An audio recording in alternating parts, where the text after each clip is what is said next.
நீ சந்திக்கும் ஒவ்வொரு மனிதனும் உனக்கு ஆசான். கண்டிப்பாக கடைசி வரை நீ கற்றுக்கொள்ள ஏதாவது ஒன்று அவனிடம் இருந்தே தீரும். இது என் டைரியில் நானே கிரியேட் பண்ணி நானே அந்த லைன் எழுதி வச்சேன். ஏன்னா அது லைஃப்பில் வந்து ஒரு எக்ஸ்பீரியன்ஸ் அந்த மாதிரி கிடைச்சது. அதனால் அது வந்து எழுதி வச்சேன். அது எனக்கு மட்டுமல்ல, எல்லாத்துக்குமே ரொம்ப பொருத்தமாக இருக்கும். ஏன்னா கடைசி வரைக்கும் நம்ம கற்றுக்கிறதுக்கு ஏதாவது ஒன்று இருந்துக்கிட்டே தான் இருக்கும். அந்த வகையில் எனக்கு புது ஆசான் அப்படின்னு சொல்கிறது நமது மார்க்கண்டேயன் சிவகுமார் சார் சொல்லலாம். என்னென்னா, அவர் நடித்ததுக்கப்புறம் அதில் என்ன பேரும் புகழ் எல்லாம் பார்த்துட்டாரு, வசதிகள் பார்த்துட்டாரு, எல்லாம் பண்ணிட்டாரு. அதுக்கப்புறம் பசங்க வந்துட்டாங்க. அவங்க 2 பேரும் பேர் எடுத்துட்டாங்க. அவங்களும் நல்லா சம்பாதிக்கிறாங்க. ஆனால் அவர் ஓய்வாக உட்காரல. அவர் உட்கார்ந்துக்கிட்டு புதுசாக என்ன பண்ணலாம் அப்படின்னு சொல்லிட்டு சும்மா இருக்காமல், அது மகேந்திரன் சார் அழகாக ஒரு வார்த்தை சொன்னார். என்னென்னா, சிம்பிளாக இருந்தது ஆனால் பளிச்சுன்னு கேட்சிவாக இருந்தது. என்னென்னா, நீங்கள் வந்து கஷ்டப்பட்டு பண்ணேன்னு சொல்லாதீங்க, காதலிச்சு பண்ணேன்னு சொல்லுங்கள் அப்படின்னு சொல்லி. அந்த மாதிரி சிவகுமார் சார் வந்து ரொம்ப காதலித்து ஒரு விஷயத்தை பண்ணார். என்னென்னா, இந்த மகாபாரதம், ராமாயணம் இது எல்லாம் வந்து அதில் இருக்கிற அந்த பாட்டுகள் அதெல்லாம் இவரை யார் கஷ்டப்படுத்தினாங்க? இதை போய் இந்த வயசில் மனப்பாடம் பண்ணுங்க, இது 1 மணி நேரத்துக்கு பேசுங்க, 2 மணி நேரத்துக்கு, இதுக்கு ஏதாவது கொடுக்க போகிறாங்களா புதுசாக அவருக்கு? அவருடைய திருப்திக்காக நான் சும்மா இருக்கல அப்படின்ட்டு அவர் ஏதாவது ஒரு வேலையை எடுத்து போட்டு நம்ம செஞ்சுக்கிட்டே இருக்கணும் அப்படின்னு நினச்சிக்கிட்டு, இதில் பயனுள்ளதாக என்ன செய்யலாம் அப்படின்னு சொல்லிட்டு அந்த மகாபாரதத்துலேயும் ராமாயணத்துலேயும் வரக்கூடிய பாடல்கள் அது எல்லாம் வந்து மனசுக்குள்ளே உருவேற்றி அதை ரசித்து லயித்து அதை படிச்சுட்டு, கிட்டத்தட்ட அவருடைய கேசட் 2 மணி நேரம் ஈரோட்டில் எங்கேயோ பேசினது ஃபுல் மகாபாரதம். அதை காரில் போட்டுக்கிட்டே கிட்ட கொடுத்ததுக்கப்புறம் நான் லாங் ட்ரிப் எங்கேயாவது போகும்போது தான் கேட்க முடியும் அப்படின்னு சொல்லிட்டு காரில் போட்டு கேட்டு போனேன். ஒரு நடுவில் ஒரு தண்ணி குடிக்கல, ஒன்றுமே பண்ணல, நடுவில் நிறுத்தி பிரேக் எடுக்கலை. அது பாட்டில் நான் கேட்குறவன் தான் தண்ணி குடிச்சிக்கிட்டு அது குடிச்சிக்கிட்டு ஏதோ சாப்பிட்டுக்கிட்டு இருக்கணும் ஒழிய அவர் எங்கேயும் நான்ஸ்டாப்பாக அவ்வளோ பிரமாதமாக அவர் வந்து அதை பண்ணார். அதை பண்ணதுக்கப்புறம் அப்புறம் ஃபோனில் கூப்பிட்டு நல்லா இருக்குங்கன்னு சொல்கிறதுக்கு எனக்கு மனசு வரல. ஏன்னா இவ்வளோ பெரிய சமாச்சாரம் செஞ்சுருக்காரு, இதை போய் ஃபோனில் சொல்கிறதா? அதனால் நேர்லேயே போய் சொல்லுவோம் அப்படின்னு சொல்லிட்டு நேராகவே அவருடைய வீட்டுக்கு போனேன். அவர் இல்லை, ஆனால் அவங்க துணையார் இருந்தாங்க. அவர் இங்கே வெளியே போயிருக்காருன்னு சொன்னாங்க. அப்போது அவங்ககிட்ட சொல்லிட்டு வந்தேன். ஸோ கடைசி வரைக்கும் ஏதாவது ஒன்று நம்ம செய்யணும் அப்படிங்கிற அந்த ஒரு இது வந்து அவர்கிட்ட இன்னும் எனக்கு என்ன வயசாகி போச்சோ இல்லை இதாகி போச்சோ அவ்வளோ சம்பாதிச்சிட்டோ அது இதுங்கிறது இல்லாமல் லைஃப்பில் நம்மளால் முடிந்த வரைக்கும் என்ன செய்யலாம் அப்படிங்கிற பாடம் இருக்குது. அது சிவகுமார் சார்கிட்ட கற்றுக்கிட்டேன். அடுத்தபடியாக இங்கே ஒரு 2-3 பேர்த்த பற்றி சொல்லணும். டான்ஸ் மாஸ்டர் தருண்குமார் ரஜினி படங்கள்லாம் 2-3 படத்துக்கு பண்ணார். அவர் ஒரு நாள் ராஜகுமாரி படத்துக்காக அவர் ரொம்ப நல்லா பண்ணுறாருன்னு எல்லோரும் சொன்னாங்கன்னு சொன்னோடனே ஹிந்தி படம்லாம் பண்ணுறாரு, ஹிந்தி பண்ணவர், அவர் வந்து ரஜினி படம்லாம் அப்படி பண்ணார் அப்படின்னு சொன்னோடனே சரி வாங்கன்னு சொல்லி கூப்பிட்டு அப்புறம் சொன்னோடனே வந்தோடனே ஆஃபீஸில் உட்கார வச்சுட்டு, இல்லை மாஸ்டர் என் படம் ராஜகுமாரிக்கு நீங்கள் டான்ஸ் பண்ணணும் இது. அவர் உடனே சுற்றி வர இப்படி பார்த்தார். இப்படியே பார்த்துக்கிட்டே என்ன பார்த்துக்கிட்டு இருந்தார். என்ன தேடுறீங்க என்னென்ன? இங்கே ஒல்லியாக ஒருத்தர், ஒரு வயசான ஒருத்தர் இருப்பார் உங்கள் ஆஃபீஸில், அவர் இல்லையா அப்படின்னாரு. இல்லை, அவர் வேறு படம் ஒர்க் பண்ணிகிட்ருக்கார் நடுவில், ப்ரொடக்ஷன் மேனேஜர் நாராயணன். இல்லை சார், இந்த ஆஃபீஸுக்கு நான் எவ்வளோ தடவை வந்திருப்பேன், உள்ளேயே விட மாட்டார் சார், என்னை விரட்டுவார் சார், வாசல்லிருந்து விரட்டினா கூட பரவாயில்ல, இங்கிருந்து வள்ளுவர் கோட்டம் போகிற வரைக்கும் ஏய் நீ எங்காவது மறுபடியும் திரும்பி வந்தேன் இப்படியெல்லாம் விரட்டுவார் சார். அதனால் இந்த ஆஃபீஸ்க்குள்ளே நான் நுழைய முடியுமா அப்படின்னு நினச்சிக்கிட்டு இருந்தேன். இப்போ இந்த ஆஃபீஸுக்குள்ளே வந்து நீங்கள் கூப்பிட்டு நான் டான்ஸ் கோரியோகிராஃபி பண்ணுறதுக்காக நான் வந்திருக்காங்க போது எனக்கு ரொம்ப சந்தோஷமாக இருக்குன்னு இவர் சொன்னது எனக்கு ஷாக்காக இருந்தது. ஏன்னா நமக்கு அவ்வளோ சர்வீஸாக அவ்வளோ வயசாகி போச்சான்னு அவரை வந்து நான் ரொம்ப பெரிய ஆளை நான் நினச்சிக்கிட்டு இருக்கிறேன். அவர் இங்கே வாசலில் வந்து ரொம்ப நாள் நின்று போனார் அப்படின்னு சொல்லும்போது எனக்கு ஒரே ஷாக்காக இருந்தது. அடுத்தபடியாக அவரே சொன்னார் பாதி, யார் நம்ம லிங்குசாமி. ஏன்னா ஒரே ஊர்லேருந்து 3 பேர். அப்போ சில பேரெல்லாம் வந்து புத்திசாலித்தனம் பாருங்கள், சினிமாவில் வர்றதுக்கு ஒரு விவரமாக ஒரு வேலையை பண்ணுவாங்க. என்கிட்ட சேர்றதுக்கு நேரடியாக அசிஸ்டன்ட்னா 7-8 பேர் இருக்காங்க அப்படிங்கிறதுனால டைரெக்டாக சேர முடியாது. அது ஏதாவது தள்ளி கிள்ளி ஒரு 2 வருஷம் 3 வருஷம் சொல்லிட்டு என்ன பண்ணுறது அப்படிங்கும்போது சில பேர் புத்திசாலித்தனமாக ஒரு வேலையை செஞ்சாங்க. என்னென்னா ஒரு பாக்யா புஸ்தகம்னு ஒன்று ஆரம்பிச்சிருக்காரு இல்லையா, அதுக்கு ஆள் தேவைப்படுது அப்படிங்கிறத தெரிஞ்சுட்டு நைஸாக பாக்யாவில் வேலையில் சேர்றோம் அப்படிங்கிற மாதிரி அப்ளிகேஷன் கொடுத்தாங்க. சரி பாக்யாவில் தானே சொன்னோடனே சரி வாப்பா உனக்கு எடிட்டோரில் அப்படி வேலைக்கு சேர்த்துக்கிறேன் அப்படின்னு. உடனே அதில் மன்னவா அந்த படம் டைரக்ட் பண்ண வெங்கடேஷ்னு சொல்லி அவன் வந்து சேர்ந்தாப்புல, அதே மாதிரி சிவகுமார் வந்து சேர்ந்தாப்புல. அதே 2 பேர் இருக்கிற அதே ஊருக்காரர் தான் நம்ம லிங்குசாமி. ஏற்கனவே ஒரே ஊருக்காரங்க 3 பேருமே பாக்யாவில் போய் எப்படி சேர்றது, அசிஸ்டண்டாகவும் சேர முடியாது அப்படின்னு சொல்லிட்டு அதில் லிங்குசாமி வந்து சரி வேற எங்காவது பார்ப்பேன், ஏன்னா ஏற்கனவே நம்ம ஊருக்காரனே 2 பேரும் அங்கே உட்காந்துருக்கான் உள்ளே போய், இதில் நம்மளும் போய் ஏன்னா எந்த ஊர் என்னன்னு சொல்லி கேட்டேன்னே எல்லாம் சேர்த்தே வந்தீங்களான்னு சொல்லுவாரேன்னு சொல்லிட்டு இவர் அதுக்கப்புறம் வேற எங்கேயோ நம்ம ட்ரை பண்ணுவோம் அப்படின்னு சொல்லிட்டு போயிட்டாரு. அதில் இன்னொருத்தர் ரொம்ப புத்திசாலி, அந்த ஆயுத பூஜை படம் பண்ண சிவகுமார்னு ஒருத்தன். அவன் கையெழுத்தெல்லாம் ரொம்ப அழகாக இருக்குன்னு சொன்னோடனே நான் பாக்கியாவில் சேர்த்துட்டு எடுத்து வரல. அப்புறம் எப்போ கூப்பிட்டாலும் இது வேடா ஒரு மேட்ரு நான் சொல்கிறேன் எழுது அப்படின்னா சொல்லுங்கள் சார் நான் எழுதிட்டு வந்துடுறேன், இந்த பேனா எங்கேயோ அது இதுமா. அப்புறம் ரொம்ப நேரம் கழித்து பிரமாதமாக கொண்டு காமிக்கிற மாதிரி காமிப்பான். ஒரு நாள் டவுட் வந்துடுச்சு, இப்போ முதல்ல காமிச்ச கையெழுத்து ரொம்ப அழகாக இருந்தது, இது ஒரு மாதிரி அழகாக இருக்க வழி அந்த அளவுக்கு இல்லையே அப்படின்னு ஒரு டவுட் வந்தோடனே என் முன்னாடியே வச்சு எழுதுனேன். சார் இல்லை நீ எழுதுற பேனா வச்சு எழுதுனேன். 2 லைன் எழுதுன்னா கோழிக்கு இருக்கிறதுன்னு சொல்லுவாங்க ஸ்கூல்ல எல்லாம் படிக்கும்போது, அதை விட மோசமாக இருந்தது. எங்கிட்ட ஃபஸ்ட்டு அப்ளிகேஷன் கொடுத்தது நீ ரொம்ப அழகாக இருந்தது என்ன, இல்லை சார் வேலைக்கு சேர்ந்தவங்கக்கா வேற ஒருத்தன் எழுதி அதை வச்சு கொடுத்து சார் அப்படின்னா. இந்த புத்திசாலித்தனம் ஓகே, சினிமாவுக்கு இது தேவை. ஏன்னா நீ கோல் அடிக்கணும், அதுக்கு உள்ளே போகணும், கற்றுக்கணும், அதுக்கு ஏதாவது ஒரு ரூட்டில் உள்ளே போகணும் அப்படின்னு சொல்லிட்டு புத்திசாலித்தனமாக திங்க் பண்ணியே அப்படின்னா. அவனும் அஜித் வச்ச இது 2 வயசு அஜித் வச்சு எடுத்தான், ஆயுத பூஜைன்னு அர்ஜுனை வச்சு ஒரு படம் எடுத்தான். அதே மாதிரி தான் ஒருத்தன் வந்து சேர்ந்தான். அவன் வந்து கியூ நிறையா இருக்குது, அவனும் பாக்கியாக்குள்ளே வரலான்னு சொல்லிட்டு வந்துட்டு பாக்கியாவில் எடிட்டோரில் உட்காந்துக்கிட்டு அப்பப்போ சும்மா நான் ஏதாவது டிஸ்கஸ் பண்ணும்போதெல்லாம் அப்படியே பேசிக்கிட்டே இருப்பான். அதுக்கப்புறமா சேரங்கிட்ட போய் இங்கே கொஞ்சம் கியூ நிறையா இருக்குதுன்னு சொன்னோடனே அதுக்கப்புறம் சேரங்கிட்ட போய் சேர்ந்து பிரமாமா அவன் வந்து பாண்டியராஜ், மிகப்பெரிய பசங்க பாண்டியராஜ்னு நல்ல பிரமாமா பேர் எடுத்தான்.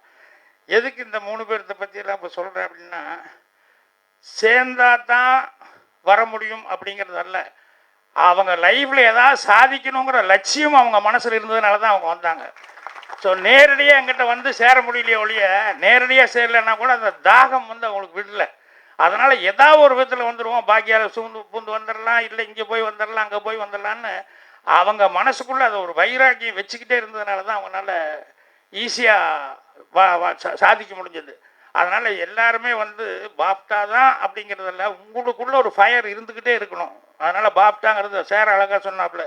நான் ரவிக்குமார் சார்கிட்ட நாங்கள் என்ன கற்றுக்கிட்டோம் அப்படின்னா, எப்படி படம் எடுக்கிறதுன்னு கற்றுக்கிட்டேன், ஆனால் என்ன மாதிரி படம் எடுக்கணுங்கிறத வந்து நான் யோசனை பண்ணி சொந்தமாக எடுத்தேன். ஆனால் படம் எடுக்கிறதுனா எப்படி அப்படின்னு சொல்லி ஷார்ட் இப்படி வைக்கிறது, எப்படி டுக்கு கொடுத்து எந்த மாதிரி எடுக்கிறது சொல்லி சேர சொன்னாப்புல. அது மாதிரி தான் நீங்களும் என்னென்னா, எங்கள் டைரக்டர்னா இருக்கும்போது அவருடைய டேஸ்ட்டுக்கு அசிஸ்டண்ட்டாக நான் வேலை பார்த்தேன். அப்போ அவர் சீரியஸ் தான் அவருக்கு பிடிக்குன்னா அவரோட சீரியஸாக தான் திங்க் பண்ணிவிட்டு அதுக்கு தகுந்த மாதிரி சீன்கள் தான் சொல்லிட்டு இருப்பேன். காமெடியெல்லாம் சண்டை போட்டு தான் உள்ளே வைக்க வேண்டியிருக்கும், இல்லைன்னா கிழிச்சு டப்புன்னு தூக்கி வீசிடுவார். அப்புறம் நான் பண்ணும்போது என்னுடைய டேஸ்ட்டுக்கு தகுந்த மாதிரி நான் பண்ணிக்கிட்டு இருந்தேன். அதே மாதிரி வந்து இப்போ சேரன் சொல்லும்போது அதை அழகாக சொன்னார். நீங்களும் வந்து என்னென்னா, கற்றுக்கிறது ஒரு இடமா இருக்கலாம், ஆனால் கற்றுக்கிறதுங்கிறது என்னென்னா எப்படி எடுக்கிறது அப்படிங்கிறது தான். ஆனால் என்ன எடுக்கணும் அப்படிங்கிறத வந்து நீங்கள் தான் வந்து டிசைட் பண்ணிக்கணும், என்ன மாதிரி வேணும். ஏன்னா உங்களுடைய பர்சனல் டேஸ்ட்டை பொறுத்து இருக்குது. இப்போ ஏன்னா நான் எடுக்கிறது வந்து நான் லைட் ட்ரைவிங் எடுக்கேன்னா சுவர்லாசித்தங்கள் ஃபஸ்ட்டு எடுக்கும்போது ரொம்ப ஹெவியாக அதனுடைய செகண்ட் ஹாஃப் இருந்தது, ஃபஸ்ட் ஹாஃப் காமெடியாக வச்சுட்டு ஒரு ஆள் என்னையா சில்வர் ஜூப்ளி ஓடுற படத்தை அண்டர்டைஸ் படமாக பண்ணிச்சு அப்படின்னு மாதிரி திட்ட ஆரம்பித்தேன். அதே மாதிரி ஃபஸ்ட் ஹாஃப் மாதிரியே பண்ணியிருந்தீங்கன்னா எவ்வளோ நல்லா இருந்திருக்கும் அப்படின்னு. அதுக்கப்புறம் தான் சரி ரொம்ப சீரியஸாக இருக்கும் உங்களுக்குன்ட்டு அப்படியே நான் ஷிஃப்ட் ஆகி லைட் ட்ரைனில் பண்ண ஆரம்பித்தேன். ஸோ அதனால் அவங்கவுங்களுக்குன்னு ஒரு தனித்துவம் இருந்தால்தான் நமக்கு வந்து அதுக்கு உண்டான ஒரு மரியாதை அப்படிங்கிறது கிடைக்கும். நாசர் அவர்கள் பேசும்போது நான் ஏன் கடைசியில் நான் பேசிக்கிறேன்னா, ஏதாவது பேசும்போது ஒவ்வொருத்தருகிட்டையும் எதாவது ஒன்று கிடைக்கும் நமக்கு. அதனால் நான் இப்போ கால் திறந்து வச்சுட்டு அப்படியே பார்த்துக்கிட்டே இருந்தேன். நான் எதிர்பார்க்கவே இல்லை ஓமி வெளிகள் அவர் ரொம்ப சீரியஸான கேமராமேன் அப்படின்னு நினச்சிக்கிட்டேன். ஆனால் அவர் வந்து எவ்வளோ சர்வசாதாரணமாக எவ்வளோ ஜோக்காக ஒரு ஃபிலாசபி கூட ரொம்ப சாதாரணமாக அவர் ஈஸியாக சொல்லிக்கிட்டு இருந்தார். எனக்கு ஆச்சரியமாக இருக்கு, அட அப்படின்னு சொல்லி பார்த்துக்கிட்டு இருந்தேன்.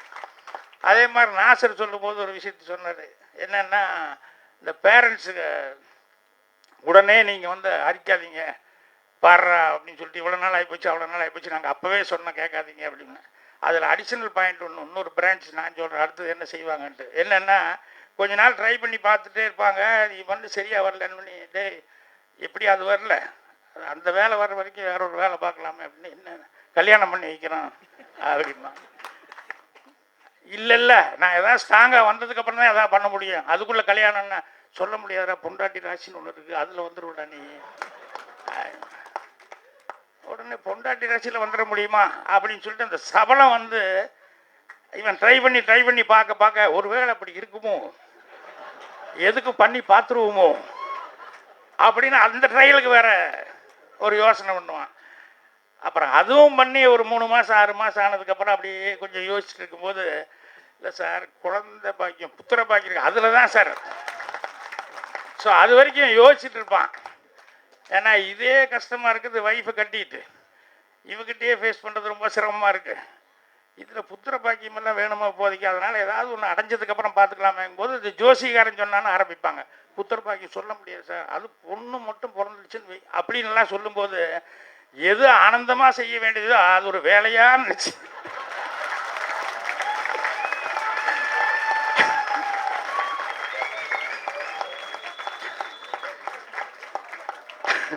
அந்த மாதிரி சோதனை எல்லாம் வரும்.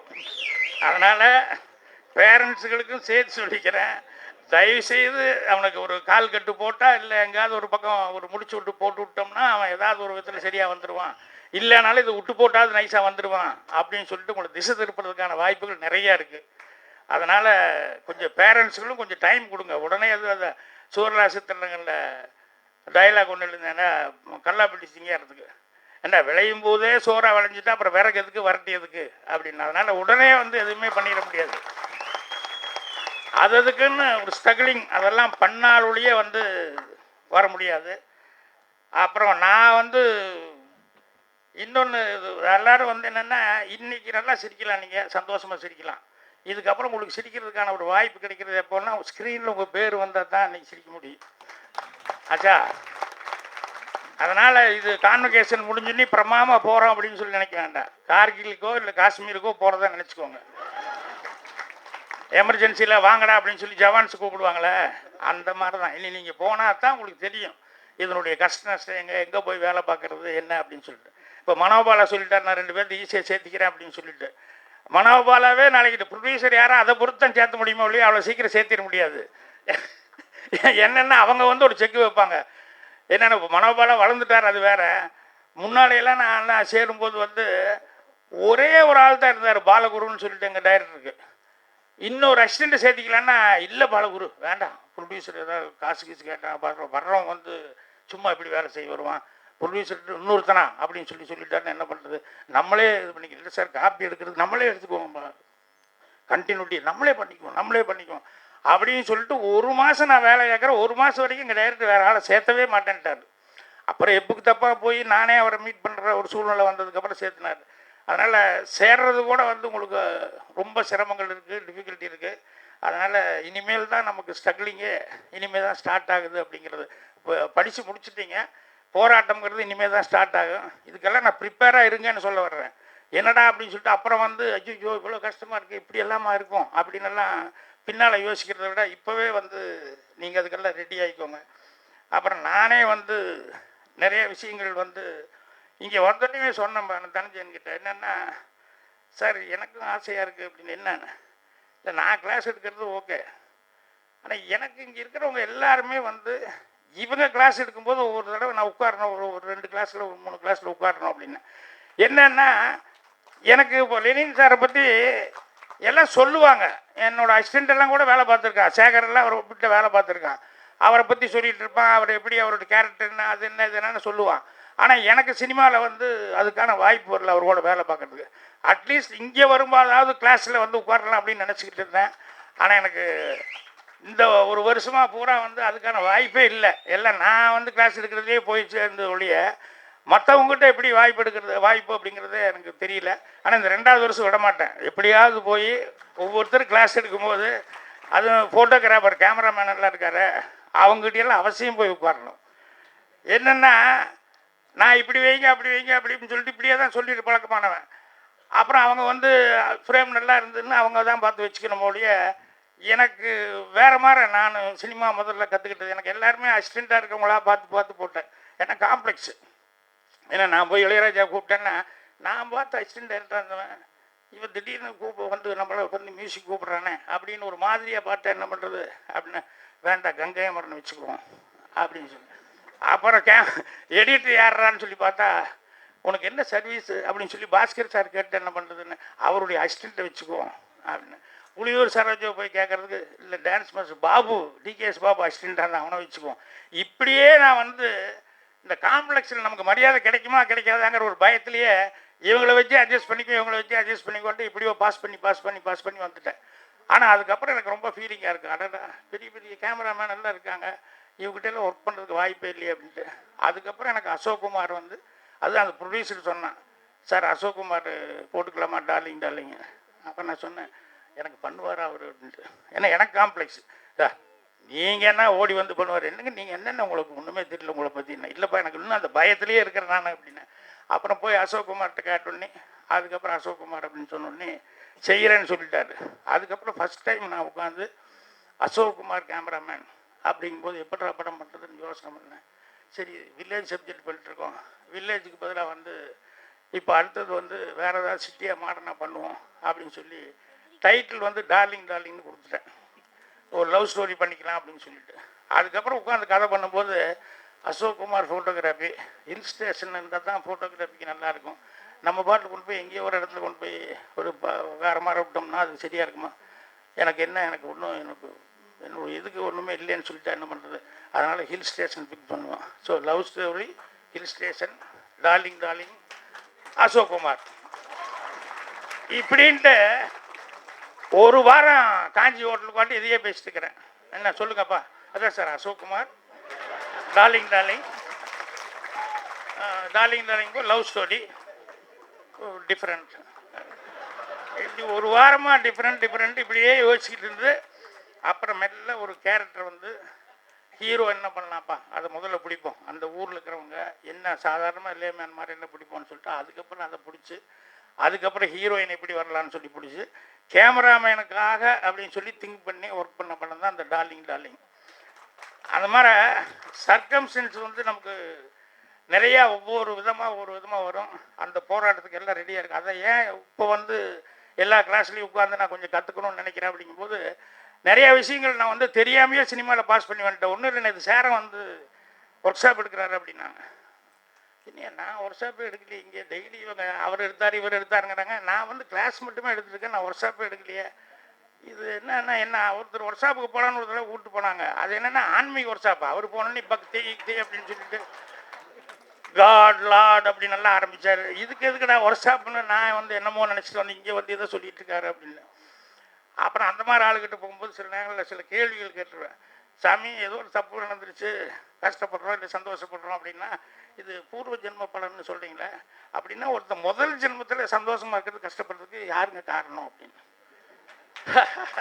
அப்படின்னு சொல்லி சிரித்தார். நீங்கள் சினிமாவில் மாதிரியே ஜோக்காக பேசுகிறீங்க. ஜோக் இல்லைங்க, உண்மையிலேயே சீரியஸாக கேட்குறேன். மறுபடியும் ஒரு பெரிய சிரிச்சிட்டாரு. அப்புறம் என் பக்கம் திரும்பல. ஃப்ளைட்டில் எங்கிட்ட பேச்சு கொடுத்தது, ஏன்டா பேச்சு கொடுத்தோன்னு ஆகிப்போச்சு அவருக்கு. அந்த மாதிரி நிறைய விஷயங்கள் நம்ம வந்து தெரிஞ்சுக்கிறதுக்கான வாய்ப்புகளுக்கு சேரம் எதுக்கு சொல்ல வர்றேன்னா, ஒர்க் ஷாப் எடுக்கிறாருன்னு சொன்னோடனே நான் போய் பார்க்கலாம் அப்படின்னு சொல்லிட்டு போனேன். அப்புறம் போனால் சேரம் ஒன்றும் இல்லை சார் அப்படின்னு சொல்லிட்டு உட்காருங்க அப்படின்னா. அப்புறம் பார்த்தா ஒரு ஷார்ட், ஒரு க்ளோஸ்அப்பு நம்ம எடுத்தது போடுங்க அப்படின்னாரு. அப்புறம் அந்த க்ளோஸ்அப் வச்சாங்க. க்ளோஸ்அப் வச்சோடனே யாரோ இதில் நடிச்ச இது அந்த மாளவிகா, இது இங்கே இன்ஸ்டியூட்டில் ஃபாரின்லேருந்து அங்கேருந்து இதில் லைனில் இது பண்ணி கற்றுக்கிட்டு இருக்காங்களே ஃபாரின் ஸ்டூடெண்ட்டு, அவங்களுடைய க்ளோஸ்அப்பு அவங்க தான் ஏதோ பேசி ஏதோ இது பண்ணியிருப்பாங்க. அந்த ஷார்ட்டு போட்டு இது பண்ணார். மெல்ல அப்படி டில்டப் ஆகி அந்த ஷார்ட்டு போச்சு. அப்புறம் இது நான் சொல்லிக்கிட்டு இருந்தேன், சார் என்னென்ன இல்லை பேக் ட்ராப்பில் வந்து இப்போ இந்த பொண்ணு மேலே மட்டுமே ஃபோக்கஸ் இருக்குது, பின்னால் வந்து இருக்கவங்க எல்லாம் பிளர்ராக இருக்காங்க, இது இந்த லென்ஸு, அப்புறம் அந்த அடுத்தது 50 அந்த லென்ஸ் போடு அப்படின்னு சொல்லிட்டு அதில் ஒரு ஷார்ட் எடுத்துருந்தோம், அந்த ஷார்ட்டை போடுங்கன்னாரு. அதில் பார்த்தா ஓரளவுக்கு பிளர்ராக இல்லாமல் ஓரளவுக்கு கொஞ்சம் ஃபோக்கஸு. அப்புறம் இன்னொரு லென்ஸ் போட்டு ஒரு ஷார்ட் எடுத்தோம்னா அது பார்த்தா ஓரளவுக்கு அவங்க ரியாக்ஷன் தெரிகிற அளவுக்கு இந்த லென்ஸில் போட்டால் இது அதனால் இது ஒர்க் ஷாப்னா இது மாதிரி சொல்லுவேன் நான் எந்த லென்ஸ் போட்டுக்கிட்டேன் எப்படி என்ன இது வரைக்கும் எனக்கே இது தெரியாது ஏன் நீ என்னையா நீ இது எடுத்துருக்கிறியன்னா எனக்கு ஒரே ஷாக்கு உண்மையிலேயே. ஏன்னா நான் கேமராமேன்ட்டு எனக்கு இவ்வளோ வேணும்னு சொல்லுவேன் அவ்வளோதான். அவங்க வைப்பாங்க, அதுக்கப்புறம் ஃப்ரேம் மட்டும் போய் பார்த்து நான் நினச்ச மாதிரி இருக்கான்னு சொல்லி பார்த்துக்குவோம், அவ்வளோதான ஒழிய அந்த விவகாரத்துக்கே நான் போக மாட்டேன். இன்னும் சொல்ல போனோம்னா ஜூம் முதல்ல கேமரா பிடிச்சி ஜூம் பண்ணி இப்படி பார்க்குறதே நான் சூரியராசத்துக்கு டைரக்ஷன் ஆகி தான் நான் பார்த்தேன். அது வரைக்கும் எனக்கு கேமராவே தொட முடியல. ஏன்னா எங்கள் டைரக்டர்லாம் அப்படியெல்லாம் காமிக்க மாட்டார். நிவாஸ் ஒரே ஒரு தடவை கூப்பிட்டு Rajan you want to C அப்படின்னாரு. இல்லைங்க டைரக்டர் அப்படின்னா இல்லை அவர் போயிருக்காரு, வர்றது லேட்டாக வந்து பாரு அப்படின்னாரு. அப்போ ரதி க்ளோஸ்அப் மட்டும் ஒன்று மட்டும் இப்படி பார்த்தேன், அவ்வளோதான். வேறு எதுவுமே பார்க்கல. நான் டைரக்டர் ஆனதுக்கப்புறம் அதுக்கு இப்படி பார்க்கணும் கேமராவை. இப்போ யாரும் சண்டைக்கு வர மாட்டாங்கன்னு சொல்லிட்டு கேமரா பிடிச்சி ஜூம் எல்லாம் பண்ணி அப்படி ஒரு ஆனந்தமாக இருந்தது எனக்கு. ஸோ அதனால் நான் அதை பற்றி யோசிக்கிறதும் இல்லை. கேமராமேன் என்னென்ன இன்னொரு இது சில கேமராமேன் இருக்காங்களே, யாருக்கு தப்பாக நினச்சிக்காதீங்க, உண்மையை சொல்கிறேன். ஷார்ட்டு சொல்லலாம் சில கேமராமேன்ட்டு, சார் எனக்கு க்ளோஸ்அப் வேணும் அது வேணும் அப்படின்னு. அவர்கிட்ட போய் ரமேஷ் 50 ஒன்று போட்டுக்கணும், ஷார்ட்டு சொல்லியா 50யா 75வா 100 அதை நான் முடிவு பண்ணிக்கலாம் அப்படின்னு அவர் அசிஸ்டன்ட் சொல்லிட்டுருப்பார். என்னால் ஷார்ட்டு சொல்ல வேண்டியதான், அதை விட்டு போட்டு அப்படின்ட்டு. அதாவது தேவையில்லாத வேலை. அது உண்மையும் கூட. சில நேரம் நமக்கு என்ன வேணுமோ நம்ம கரெக்டாக எனக்கு எக்ஸாக்டாக இதை வேணும்னு சொல்லிட்டாலே அது அவங்க தொழில், அவங்க பார்த்துக்குவாங்க. அது 50ல் போட்டால் கரெக்டாக வருமா, இல்லை 100 போடுறதா, இல்லை ஒயிட் லென்ஸ் போடுறதா, இல்லை எப்படி ஜூம் வேணுமா அது வேணுமா அப்படின்னு சொல்லிட்டு கேட்டால். ஏன்னா கேமராமேன்ட்டு நான் ஒரு தடவை ஆக்ட் பண்ணும்போது பாலா உங்கள் குருநாதர் ஒரு நாள் பார்த்து பயந்துட்டேன். அந்த படத்தில் நான் ஆக்ட் பண்ணுறேன், பாலு மகேந்திர கேமரா. ஃபஸ்ட்டு படம் டைரக்ட் பண்ணுறாரு நம்ம பாஸ்கர் சார். அப்போ நான் நடிக்கிறதுக்காக நின்றுக்க ஷார்ட்டுக்கு ஒரு ரிஹர்சல் பார்த்துக்கிட்டு இருந்தேன். உடனே எடிட்டர் சொன்னார், சார் ஃபைனல் நீங்கள் அப்படியே மெல்ல போட்டு ஜூம் அப்படின்னு சொல்லி சொன்னார், க்ளோஸ்அப் முடிக்கணும். அப்படின்னா அவர் பேசாமல் இருந்தார். அப்புறம் மறுபடியும் ரிஹர்சல் பார்க்கப்படும்போது மறுபடியும் ஒரு தடவை சொன்னார், sir finally please go to zoom அப்படின்னாரு. வை ஜூம் அப்படின்னாரு கேமராமேன். நானும் முடிக்கிற திருத்தருன்னு அவர் அப்படியே முடிக்கிறார். அவர் ஃபஸ்ட்டு படம். நோ இது zoom finally okay tell me why zoom. எனக்கு புரியல, என்னடா ஒரு டைரக்டர் அவர் ஜூம் வேணும்னு சொல்கிறாரு, இவர் என்ன வை ஜூம்னா அந்த ஆள் புதுசாக ஃபஸ்ட் படம் பண்ணுறாரு, அவர் என்னடா சொல்லுவாருன்னு எனக்கு ஒன்றும் புரியல. அவர் no zoom no zoom okay அப்படின்ட்டு போயிட்டாரு. எனக்கு ஒன்றும் புரியல. அப்புறம் பின்னால் அதை பற்றி என்னன்னு சொல்லி தெரியும் போது அவங்க ஒரு நார்மல் பிளாக் லென்ஸ் போட்டு எடுக்கலாம் அப்படிங்கிற மாதிரி ட்ராலியெல்லாம் போட்டு ஷார்ட்டெல்லாம் ரெடி பண்ணி அதுக்கு உண்டான லைட்டிங் பண்ணியிருப்பாங்க. இவர் திடீர்னு ஜூம் பண்ணணும் அப்படின்னு சொன்னோம்னா அவர் லைட்டெல்லாம் மாற்ற வேண்டியிருக்குமா. இப்போ என்ன கடைசி ஒரு ஷாட்டுக்காகனா இப்போ வேறு ஷாட்டெல்லாம் எடுக்கும்போது மறுபடியும் பழையபடி இது வேணும் அப்படின்னு சொல்லி கேட்டால் என்ன பண்ணுறது அப்படின்னு தான் அவர் வை ஜூம் அப்படின்ட்டார். அது அப்புறம் தான் எனக்கு தெரிஞ்சது. அதனால் கேமராமேனை பார்த்தாலே அலர்ஜியாக இருக்கும். என்ன ஷார்ட் எனக்கு என்ன வேணும் அதை மட்டும் சொல்லிட்டு போயிடுவோம், எதுக்கு இவங்ககிட்ட வம்பு. அப்புறம் நம்ம பாட்டு சொன்ன வைக்கிறேன் அப்படின்னு ஆரம்பிச்சிட்டாங்கண்ணா. அதனால் கேமராமேனை பார்த்தாலே வை அப்படிங்கிற மாதிரி எனக்கு ஒரு பயம். 16 வயது இல்லை, எங்கள் டைரக்டர் லாஸ்ட் சீனு ராதிகா தப்பிச்சு ஓடுறா, ஊருக்காரங்களாம் துரத்துறாங்க. கிழக்கே போக ரயில் 2 பேருமே ட்ரெயின் ஏறணும். ட்ரெயின் ஓடுறதுல டெவலப்மெண்ட் ஷாட்டு கொஞ்சம் இருந்தால் நல்லாயிருக்கும் அப்படின்னு சொல்லி நினச்சிட்டு இருந்தோம், எடுக்க முடியல. அப்புறம் பார்த்தா டைரக்டர் பிஸி ஆகிட்டார். அப்படி எப்படி இருந்தால் அந்த ஷாட் எடுத்தாகணும். ட்ரெயின் ஏறுற மாதிரி ஓடி வர்ற மாதிரி 2 பேரும் அப்புறம் ட்ரெயின் ஏறிட்டாங்கன்னு ஷாட் எடுக்கணும். சார் அது இருந்தால் நல்லா இருக்குது. யோ இப்படியா ரீல் காட்டிங்க, நாளைக்கு அவனுக்கு ரீல் நான் ரெடி பண்ணி கொடுக்குறேன், நான் ராஜா அவன் கற்றுவான், நீ என்ன விளையாடுறியா அப்படி இப்படினாங்க. அந்த டேட் வேறு வாங்கிட்டோம். வாங்கிட்டு இங்கேருந்து ஷூட்டிங் போகும்போது என்ன பண்ணது தெரியல. அதுக்கப்புறம் பாலகுரு கூப்பிட்டு நீயாச்சும் அவனாச்சும் ராஜன் நீ கூப்பிட்டு போங்க, நீங்கள் 2 பேரும் போய் ஏதாவது என்ன ஷாட் எடுக்க முடியும் எடுத்துகிட்டு வாங்க டெவலப்மெண்ட்டுக்கு அப்படின்னு. உடனே ப்ரொடியூசர் சரி போயிட்டு வாங்க, அவர் தான் பிஸியாக இருக்காருன்னு சொல்லிட்டாங்கல்ல, பாலகுரு போயிட்டு வாங்க அப்படின்னாரு. இல்லை நான் நாளைக்கு என்ன குறித்து நீங்களும் இப்படி சொல்கிறீங்களே அப்படின்னாங்க. அப்புறம் நாங்கள் 2 பேருமே புறப்பட்டோம். அண்ணா போய் எடுத்துகிட்டு வந்துடலாம், இதில் என்ன இருக்குது அப்படின்னு சொல்லிட்டு நான் ஒருத்தர் அசிஸ்டண்ட்டு, அவர் அசோசியேட்டு. அப்புறம் போயிட்டு இங்கிருந்து செங்கல்பட்டு வரைக்கும் போயிட்டோம். போயிட்டு அப்படியே வெயிட்டிங்கிலே இருக்கிறோம் ரொம்ப நேரம். அப்புறம் கொஞ்சம் நேரம் கழித்து என்ன பண்ணிட்டு இருக்கீங்க குருஜி அப்படின்னு சொல்லி ஃபோன் வந்தது. இல்லை ட்ரெயின் வரப்போகுது, ட்ரெயின் வரதுக்காக வெயிட் பண்ணிட்டுருந்தோம். கேமராமேனு அதான் நிவாஸ் வந்துருப்பான்னு நிவாஸ் வரவே இல்லை அப்படின்னா கேமராமேனை விட்டு வந்துட்டாங்க. அன்னைக்கு யார் கேமராமேனு கரெக்டாக ப்ரோக்ராம் சொல்லலை. அவர் மெல்ல ஆஃபீஸுக்கு வந்து வாட் டுடே கேன்சல் அப்படின்னா என்ன இங்கே இருக்கிறேன் தென் வாட் இல்லை நீ போயிருப்பேன்னு நினச்சேன். நோபடி டோல்ட் மீ வாட் அப்படி இப்படின்னு அவர் கத்துறாரு. அப்புறம் எங்களுக்கு ஃபோன் பண்ணிட்டாங்க. இப்போ பாலகுரு சொன்னார் எப்படியா எடுத்து வந்துருங்க ப்ரொடியூசரு. பாலகுரு சொன்னார் ராஜன் எனக்கு அடுத்த படம் டைரக்ஷன் சான்ஸ் கொடுக்குறேன்னு சொல்லியிருக்காரு அம்மன் கிரியேஷன். இந்த அப்துல்லா புதுசு, இவன் நிவாஸ் கிடையாது, நிவாஸ் அசிஸ்டன்ட். இந்த அப்துல்லா எப்படி எடுப்பான்னு எனக்கு தெரியாது. இவன் தான் தப்பாக எடுத்துட்டு நாளைக்கு எனக்கு டைரக்ஷன் சான்ஸே போயிடும், அதனால் இந்த விளையாட்டுக்கு நான் வரல அப்படின்ட்டாரு. இல்லைண்ணே எப்படியோ ட்ரை பண்ணி பார்ப்போம். ஏன்னா அப்துல்லா பண்ணிடலாமல்லண்ணா. அவர் ஆயிரம் மாதிரி இப்படியும் சொல்லாமல் அவர் ஒரு ரியாக்ஷனே கரெக்டாக இல்லை அப்படின்றாரு. ஏன்னா அவர் அவங்க பாஸ்கிட்ட கேட்கவே இல்லை, நிவாஸ்கிட்ட நான் இல்லை நீ எப்படி எடுத்தேன் நாளைக்கு பிடிச்சிட்டா என்ன பண்ணுறது, அதனால் அவர் யோசிக்கிறாரு. அப்புறம் நீ ஆச்சு அந்த ஆளாச்சு நீ எதாவது பண்ணிக்கோ, சரி நான் எப்படியா நான் எடுக்கிறேன் அப்படின்னு சொல்லி ஒரு தூரமாக போயிட்டாரு. அது கேட்டால் நான் இல்லை நான் வெளியே போகிற நேரத்தில் நீ எடுத்தேன் புரிஞ்சுதா, என்னை மாட்டி விடக்கூடாது, சரிங்க அப்துல்லாவா அப்படின்னு. ட்ரெயின் வரப்போகுது, உடனே அப்துல்லா வச்சு ஷாட் வச்சு அப்படியே வர அப்படியே பேன் பண்ணிக்கோ, க்ளோஸாக வர வேணால் முடிஞ்சால் கொஞ்சம் பக்கத்தில் போ அப்படின்னா ஓகே ராஜன் அப்படின்னாரு. அப்புறம் எல்லாம் பண்ணியாச்சு, ட்ரெயின் வந்துக்கிட்டே இருக்கு. அப்புறம் மெல்ல எல்லாம் பண்ணிட்டு ஒரு என்ன ஸ்டார்ட் பண்ணியிருந்தேன், எவ்வளோ அப்ரெக்சர் வைக்கலாம் அப்படின்னாரு. என்னது இல்லை அப்ரெக்சர் எனக்கு அது உன் வேலையா மயிர், எனக்கு ஷார்ட்டு தான் சொல்ல தெரியும். அப்ரெக்சர் எப்படின்னா என்ன கேட்டால் எனக்கு என்னையா தெரியும். இல்லை உங்களுக்கு இதெல்லாம் தெரிஞ்சிருக்கும்னு நினச்சேன். எனக்கு எங்கே இதே கற்றுக்கல இன்னும். என்ன 2வது படத்தில் வந்து எனக்கு தெரியுமாங்க ட்ரெயின் வந்துருச்சியா என்ன வருதோ வச்சு எடியா ஒன்றும் I am having but little doubt அப்படி இப்படின்னு சொல்லிட்டு அப்புறம் எப்படியோ வச்சார். அப்புறம் வந்து எடுக்கிறதுக்குள்ளே ஒரு குருவிக்கார உள்ளே வர்ற எப்படியோ அடித்து பிடிச்சி ஷார்ட் எடுத்தோம். அப்புறம் ட்ரெயின் போயிடுச்சு, டைம் பார் ஆகி போச்சுன்னு. அப்புறம் நான் என்ன பண்ணாங்க, ஏதோ இந்த வேலை செய்வாங்களே ட்ராக்கில் அந்த ட்ராலி ஒன்று கொண்டு சொல்லி அதில் கேமரா வச்சுக்கிட்டு இவங்க ஓடி வர்ற ஷார்ட்டை அதில் வச்சுட்டு எடுக்கலான்னு சொல்லி இது கொஞ்சம் மேட்ச் பண்ணிக்கலாம் அப்படின்னு சொல்லிட்டு அதெல்லாம் எடுத்து இங்கே வந்து சேர்ற வரைக்கும் ஒரே பேஜார், சரியாக வருமா வராதான்னு. அப்புறம் டைரக்டர் பார்த்து நல்லா தான் இருக்குது, நல்ல ஷார்ட்டு தான் கரெக்டாக இருக்குன்னு. பாலகுரு பரவாயில்ல இவ்வளோ தூரம் எடுத்துருக்காருன்னா அவர் பேசாமல் இருக்கு. அதனால் கேமராமேன் விஷயங்களில் வந்து எனக்கு இன்னும் அலர்ஜி.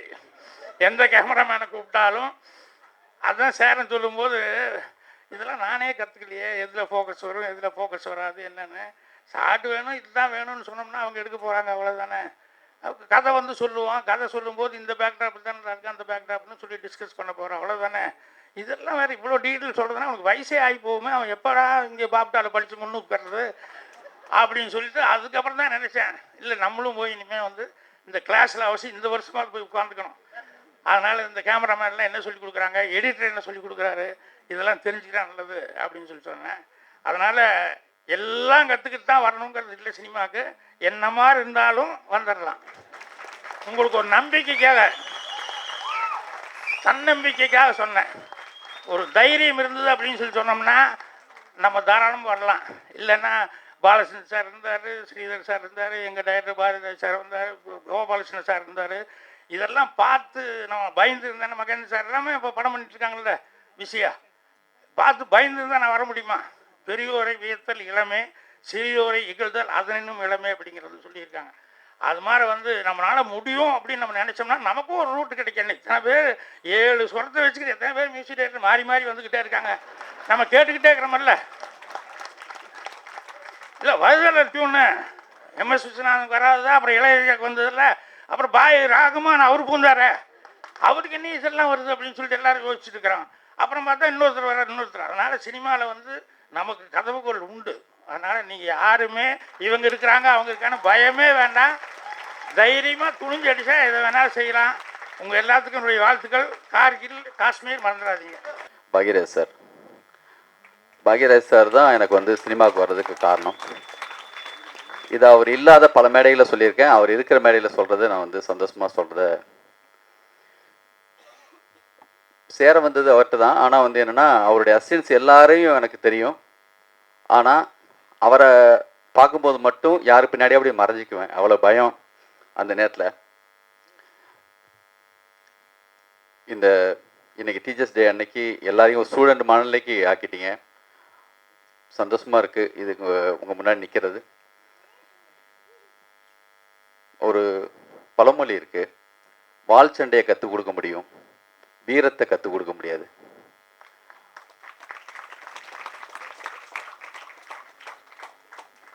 இங்கே பேசினப்போ ஊமை வெளிகள் கேமராமேன் சொன்ன மாதிரி உங்களுடைய படிப்பு இன்னுமே தான் ஸ்டார்ட் ஆக போகுதுன்னு சொன்னார். அதான் உண்மை. நான் வந்து முதல் படம் பண்ணுறதுக்கு போனப்போ அதுக்கு நாள் வந்து தூக்கமே இல்லை. எப்படி இந்த படத்தை வந்து படம் கிடைக்கிற வரைக்கும் சந்தோஷம் இருந்துச்சு, கிடைச்ச உடனே பயமாகி போச்சு. அந்த ஒரு 10 நாளுமே பயம்தான். இந்த படம் நம்மளுக்கு வந்து எடுக்க தெரியாமல் திடீர்னு பாதியில் நின்றுருமா, திடீர்னு சவுதி சார் கூப்பிட்டு வச்சுட்டு என்னப்பா அவனுக்கு ஷார்ட்டே வைக்க தெரியல சொல்லுவாங்களா, நிறைய பதட்டம். தூக்கமே இல்லாமல் அந்த ஒரு 10 நாளுமே அப்படி இருந்தப்போ ஒரு நாள் பாலாஜி சார் வீட்டுக்கு வந்தார். அவர் வந்து பக்கத்தில் உட்காந்து சாப்பிட்டுட்டு இருக்கப்போ சொன்னார், சார் எனக்கு பதட்டமாக இருக்குது சார், பயமாக இருக்குது. அவர் அதுக்கு முன்னாடி சாம்ராய் படத்துக்கு வந்து அவர் ஷூட்டிங் போயிட்டார். அப்போ எனக்கு வந்து பயமாக இருக்குது சார், எனக்கு அசோசியேட் டைரக்டராக ஒர்க் பண்ணவர். என்னடா பயப்படுற, கதை ஃபுல்லாக நீ சொல்ல பழகிட்டே இல்லைப்போ. ஒரு உதாரணத்துக்கு ஒரு திருடன் வர சீன்னு சொன்னால், திருடன் வர்றான்னா அவன் உள்ளே வரானா மேலே வை, குதிக்கிறான்னா கீழே வை. ரொம்ப ஈஸியாக வந்து என்னென்னா வந்து விழுந்துட்டானா 2 பேர் வராங்களா அதுக்கப்புறம் இப்படி வை சொல்லிட்டு ரொம்ப ஈஸியாக சும்மா ஒரு ரேண்டமாக எனக்கு வந்து சொன்னார், பயப்படாத போய் எடு தைரியமாக போ அப்படின்னார். இருந்தாலும் கற்றுக்கிட்ட எந்த விஷயமும் முன்னாடி வந்து நிற்கவே இல்லை. நைட்டெல்லாம் தூங்காமல் ஒரு யானை வந்து மம்முட்டி சாரை ஆசீர்வாதம் பண்ணுற மாதிரி ஒரு ஷார்ட்டு தான் ஃபஸ்ட்டு டே வந்து பிளான் பண்ணியிருந்தோம். நான் நைட்டெல்லாம் வந்து நினச்சிட்டே இருக்கேன், மொதல் தும்பிக்கை வண்டி கேமரா வைக்க வர ஷாட்டா, இல்லை மம்முட்டி சார் மேலே தலையில் வைக்கிற ஒரு ஷாட்டா, ஆல்ரெடி பிரேமில் இருக்காங்களா, கேமரா வந்து அவங்கள அப்படி மூவ் பண்ணி பிடிக்குதா, என்னென்னமோ ஓடுது உள்ள. அவ்வளோ பயம் இருந்துச்சு. அந்த பயம் எல்லாம் மொத்த பயமும் ஒரு நாள், அந்த ஒரு நாள் எனக்கு எதுவுமே புரியல. 2வது நாள் 3வது நாள் எனக்கு உண்மையிலேயே டைரக்ஷனை கற்றுக் கொடுத்ததுன்னு ஒருத்தரை சொல்லணுன்னா மம்முட்டி சார் நான் சொல்லுவேன். என்ன சொன்னார்னா கூப்பிட்டார் என்ன, ஏதோ இந்த பையன் திணறான் அப்படி புரிஞ்சுக்கிட்டு, தம்பி முதல்ல வந்து உங்கள் அசிஸ்டன்ஸ்லாம் கூப்பிட்டு வச்சு நடிக்க வச்சு பாரு, அதுக்கப்புறம் நீ ஷார்ட் வந்து வை, அது வந்து உனக்கு பெரிய யூஸ்ஃபுல்லாக இருக்கும்னு தனியாக கூட்டி சொன்னார். அதை நான் இந்த கடைசி படம் வரைக்கும் அதை நான் வந்து ஃபாலோ பண்ணிகிட்ருக்கேன். எதுவுமே வந்து என்னென்னா கற்றுக்கிட்டு வந்து ஒரு நல்ல ஒரு வார்த்தை இருக்குது, குதி நதியே கற்றுக் கொடுக்கும் நீச்சலை அப்படின்னு. அது மாதிரி நீங்கள் செய்ய ஆரம்பிக்கிறப்ப மட்டும்தான் உண்மையான சினிமா என்னன்னு பிடிபடும். அது வரைக்கும் கற்றுக்கிட்டது எல்லாமே ஒரு சும்மா அப்படியே அவுட் ஆஃப் பாக்ஸில் தான் அது தெரியும், எங்கேயோ தள்ளி தூரத்தில் தெரிகிற மாதிரி. இங்கே இருக்கிற மிகப்பெரிய மாஸ்டர்ஸ் எல்லாருமே அவங்க எல்லாருமே அதை ஃபீல் பண்ணியிருப்பாங்க. கதை சொல்கிறப்ப ரொம்ப ஏமாற்றுவோம், நம்மளுக்கு தெரிஞ்ச மாதிரிலாம் நடிப்போம், யாராவது நம்மளை கண்டுபிடிச்சிருவாங்களோன்னு சொல்லி ஒரு பயம்லாம் இருக்கும். இந்த இடத்துல மெதுவாக அப்படி வச்சு அப்படியே ஒரு கிரெயினில் ஒரு ஷார்ட் தூக்குறோம்லாம் சொல்லுவோம், அது வருமோ வராதோ அப்படி சும்மா அப்படி ரேண்டமாக கதை சொல்லும்போது ரொம்ப கதை விடுவோம். உண்மையிலே அது எவ்வளோ தூரத்துக்கு படத்துக்குள்ளே வரப்போகுது, அவ்வளோ பெரிய மாண்டேஜ் ஷார்ட்டை சுருக்கமாக எவ்வளோ தூரத்துக்கு 2 நிமிஷமா, 1 நிமிஷமா, ஒரு சின்ன ஒரு 10 செகண்டா, எவ்வளவுன்னே நம்மளுக்கு தெரியாமையே நம்ம நிறைய சொல்லுவோம். ஆனால் அந்த பேர் ஆர்வம், மிகப்பெரிய ஒரு பேஷன் உள்ளே இருந்தால் அது மட்டும்தான் நீங்கள் வந்து அது உங்களை ஒரு இடத்துக்கு வந்து சேர்க்கணும்னு நான் நம்புகிறேன். அந்த மனசோடு நீங்கள் வெளியில் வாங்க, அது உங்களை வந்து எல்லாம் கொடுக்கும். நான் வந்து பிஏ எக்கனாமிக்ஸ் தான் படித்தேன். ஸ்கூலில் படித்தப்பையும் சரி, எந்த இன்ஸ்டியூட்லேயும் படிக்கலை. ஆனால் படிக்கிறப்ப எல்லாம் சினிமா பற்றி மட்டும்தான் நான் வந்து பேசிகிட்டு இருப்பேன் பக்கத்தில் உள்ள பையன்கிட்டையும். சினிமாவை கட்டடிச்சு சினிமாவுக்கு தான் போவேன். நானும் படித்தது இன்ஸ்டியூட் இல்லாட்டினாலும் ஒரு விதமான ஒரு நல்ல படம் ரிலீஸான ஸ்ட்ரைக்கெலாம் பண்ணியிருக்கேன் காலேஜில்.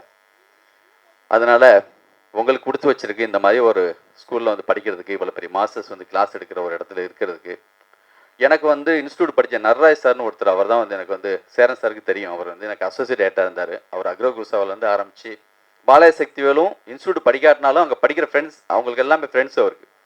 அவர் தான் வந்து என்னென்னா ரெட் பியர்டை பற்றி, 7 சாம்ராய் பற்றியெல்லாம் சொல்லுவாங்க. அப்படி மிரட்சியாக பயமாக அப்படி பார்த்துட்டே இருப்போம். எதை பார்த்து மிரளணும் அவசியம் இல்லை, எல்லாமே சாத்தியம்தான். திரும்ப திரும்ப படிக்கணும், பார்க்கணும், எல்லாம் கை வரும் உண்மையான மனசோட இருந்தால். பாக்யராஜ் சார் வந்து சொன்ன ஒரு வார்த்தை வந்து பாண்டியராஜ் சார் வந்து நான் படம் பண்ண போறேன்னு சொன்னப்போ டயட் பண்ணுற மாதிரி நடிக்காதுன்னு சொன்னாராம். அது மாதிரி தான் எல்லா விஷயமும். உண்மையா இருங்க, உங்களுக்கு எல்லாமே கை வரும். வாழ்த்துக்கள். ஒரு வருஷத்துக்கு முன்னால இதெல்லாம் இந்த ட்ரீம் நடக்குமா அந்த கதைகள்லாம் நினைச்சு கூட பார்த்தது கிடையாது. எல்லாம் நடைமுறைப்படுத்தியது ரொம்ப சிவியராகவும் ரொம்ப ஹானஸ்டாகவும். சொன்ன மாதிரி 24 ஹவர்ஸ் பத்தாது அவருக்கு. இப்போ அங்கே ஒர்க் பண்ணுறதுக்கு தனஞ்சயன் சாருக்கு நமக்கு 24 ஹவர்ஸ் இருக்கேன்னு பயமாக இருக்கும் சில பேருக்கு. அவர் பத்தாது 24 ஹவர்ஸ்லாம். அந்த அளவுக்கு ஒர்க் பண்ணதுனால தான் இன்னைக்கு பாப்டா தலை நிமிர்ந்து நிற்குது, வளர்ந்து நிற்குது. ஆனால் அது மட்டும் அல்ல பாப்டாவின் அச்சீவ்மெண்ட். இங்கேருந்து போகிற நீங்கள் என்ன செய்ய போகிறீங்க, அதுதான் எங்களுக்கு பெருமையை தவிர எங்களுடைய வளர்ச்சி மட்டும் இல்லை, உங்களுடைய வளர்ச்சி பற்றி தான் கருதப்படுறோம். இங்கே ஒரு வருஷம் நீங்கள் கற்றுட்றீங்க, ஒரு வருஷம் about cinema it's not sufficient for you. இனிமேல் நீங்கள் அடிப்படை பல வருஷங்கள் நீங்கள் கற்றுக்க வேண்டியிருக்கும். எப்போ இன்னும் நீங்கள் ஒரு 50 படம் 100 படம் சக்ஸஸ்ஃபுல் மூவிஸ் கொடுத்ததுக்கு அப்புறம் கூட, சாதிச்சதுக்கு அப்புறம் கூட, கடைசி வரைக்கும் டில் யுவர் லாஸ்ட் டேட் நீங்கள் லேர்ன் பண்ணிட்டு தான் இருக்கணும். நீங்கள் லேர்னிங் ப்ராசஸ் இதோட முடியல, லைஃப் லாங் அவங்களோட கண்டினியூ பண்ணணும். That's my wish. அண்ட் இங்கே ஸ்டேஜுக்கு பாட்டை மதித்து, உங்களை மதித்து, நம்ம எல்லாரையும் மதித்து வந்திருக்கிற அருமை நண்பர்கள், படைப்பாளிகள் அனைவருக்கும் உங்கள் அனைவரின் சார்பாக நான் ரொம்ப நன்றி சொல்ல கடமைப்பட்டிருக்கேன். அண்ட் above all அவர் மாஸ்டர்ஸ் உங்களுக்கு எவ்வளவு தங்களுடைய அனுபவங்களை வந்து சினிமா அனுபவங்களை உங்களோட பகிர்ந்துக்கிட்டு உங்களை மோல்டு பண்ணுறதுக்காக நிறைய ட்ரை பண்ணியிருக்காங்க. ஆனால் ஃப்யூச்சரில் நீங்கள் நடிகனாக இருந்தாலும் சரி, ஒளிப்பதிவாளராக இருந்தாலும் சரி, இயக்குநராக இருந்தாலும் சரி, எழுத்தாளராக இருந்தாலும் சரி, எடிட்டராக இருந்தாலும் சரி, உங்களுக்கான தனித்த அடையாளம் இருக்கணும். ஒருத்தரை போல ஒருத்தர் இருக்கக்கூடாது. அதுதான் என்னுடைய பணிவான தாழ்வான வேண்டுகோள். எல்லாரும் போல இருந்துட்டு போறதுல ஒன்றும் அர்த்தமே இல்லை. You want to be different, entirely different.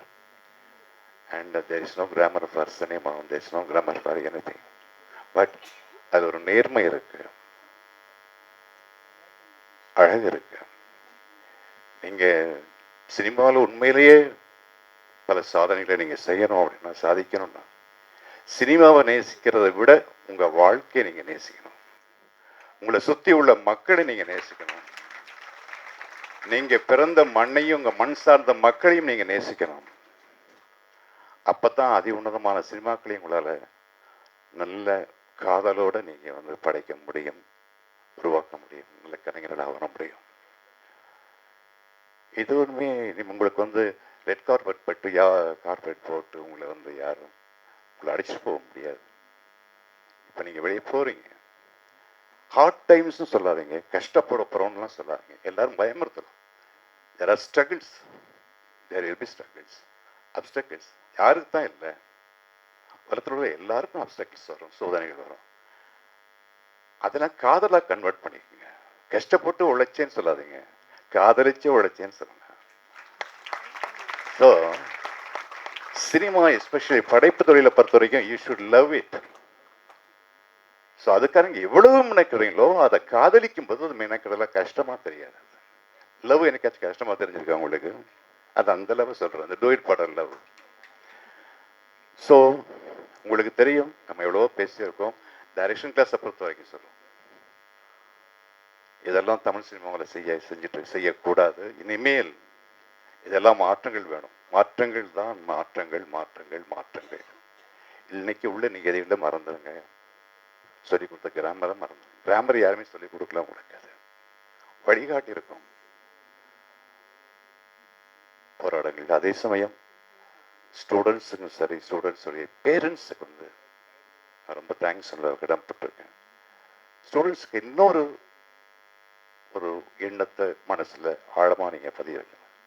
இங்க டியூஷன் ஃபீஸ் கட்டுறதுக்காக மட்டுமே பல ஸ்டூடெண்ட்ஸ் எந்த அளவுக்கு ரிஸ்க் எடுத்திருக்காங்க அவங்க லைஃப்ல எனக்கு தெரியும் பர்சனலா. அதை கேட்கும்போது எனக்கே வந்து பயமா இருந்துச்சு, கொஞ்சம் கஷ்டமா இருந்துச்சு மனசு கேட்கறதுக்கு.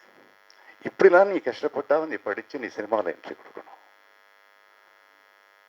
தப்பான வழிதான். அந்த அளவு நான் நேசிக்க மாட்டேன். வாங்க தாராளமா. யார் வேணாலும் கால் நினைக்கலாம். இந்த சமுத்திரத்துல யாரும் தடுக்க முடியாது. போட்டு அளவுக்கு அதிகமாக அந்த ஒரு வெறி பிடிச்சத்தனமா அது வந்து காதலிக்கிற காதல் வேற, வெறி வேற.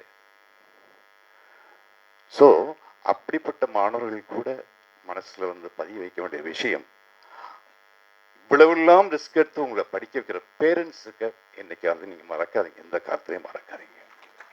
அவங்களுக்கு மனப்பூர்வமா முதல்ல சினிமாவுக்கு உண்மையா இருக்கிறதுல 2ஆம் பட்சம், முதல்ல உங்க பேரண்ட்ஸுக்கு நீங்க உண்மையா இருக்கு. ஸோ அவங்களுக்கு நீங்க செய்ய வேண்டிய கடமைகள் இருக்கு, அதை முதல்ல செய்யுங்க. அப்புறம் சினிமாவுக்கு வாங்க. சினிமாவுக்கு கூட நீங்க சர்வீஸ் பண்றதுக்காக வர வேண்டாம். கலைக்காக அந்த மாதிரி உபதேசம் நான் பண்ண தயாரா இல்லை, பண்ணவும் முடியாது, பண்ணவும் கூடாது. ஸோ கலை உங்களால வந்து வளர்க்கப்படணும், அவ்வளவுதான், போற்றப்படணும் பக்தி பூர்வமா. அதே சமயம் இங்க ஒருத்தர் சொன்னது போல பி பிராக்டிக்கல் இன் லைஃப். கையில பணம் இருந்தால் உங்களை யாரும் மதிக்க மாட்டாங்க, தலைக்கு மேல பணம் இருந்தாலும் உங்களை மதிக்க மாட்டாங்க. ஏன்னா நீங்க சினிமாவை மதிக்க மாட்டீங்க. ஒரு ஸ்டேஜ் போனதுக்கு அப்புறம் அதான் மனுஷன் புத்தி. அடிப்படை தேவைகள் பூர்த்தி ஆகிற வரைக்கும் ஓகே, அதான் நமக்கு தேவை.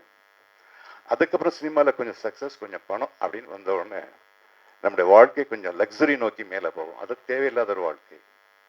அப்பதான் சினிமா மேல உள்ள அட்டென்ஷன் நமக்கு குறைய ஆரம்பிக்கும். அந்த ஆபத்தை மட்டும் என்னைக்கு செய்யாதீங்க.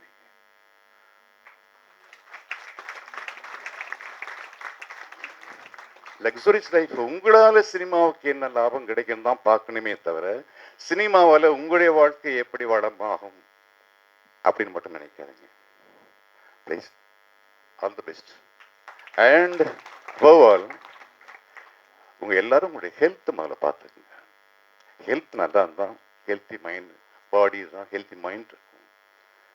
நல்ல ஹெல்த்தி மைண்டோடு இருக்கும்போது தான் உங்களால் வந்து படைப்பு தொழில நல்ல உற்சாகமாக, ஓய்வு இல்லாமல், தயக்கம் இல்லாமல் உழைக்க முடியும். உழைப்பு உழைப்பு உழைப்பு உழைப்பு, இதை தவிர உங்களுக்கு கூட வர வேண்டிய நிழல் வேற எதுவுமே இல்லை. Wish you all the best. வாழ்த்துக்கள் மாணவர்களுக்கு, புதிதாக வருகை தந்தவர்களுக்கு என்னுடைய சிறந்தாழ்ந்த மரியாதைகள். இந்த பள்ளிக்கு உங்கள் குழந்தைகளை அனுப்பிய பெற்றோர்களுக்கு,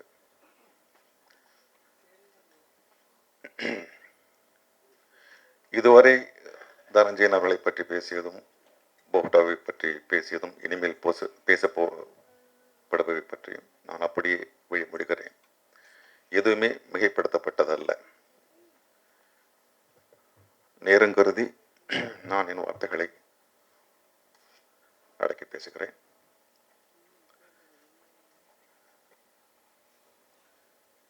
ஏன் இந்த சைலன்ஸ்? ஸ்கேரி.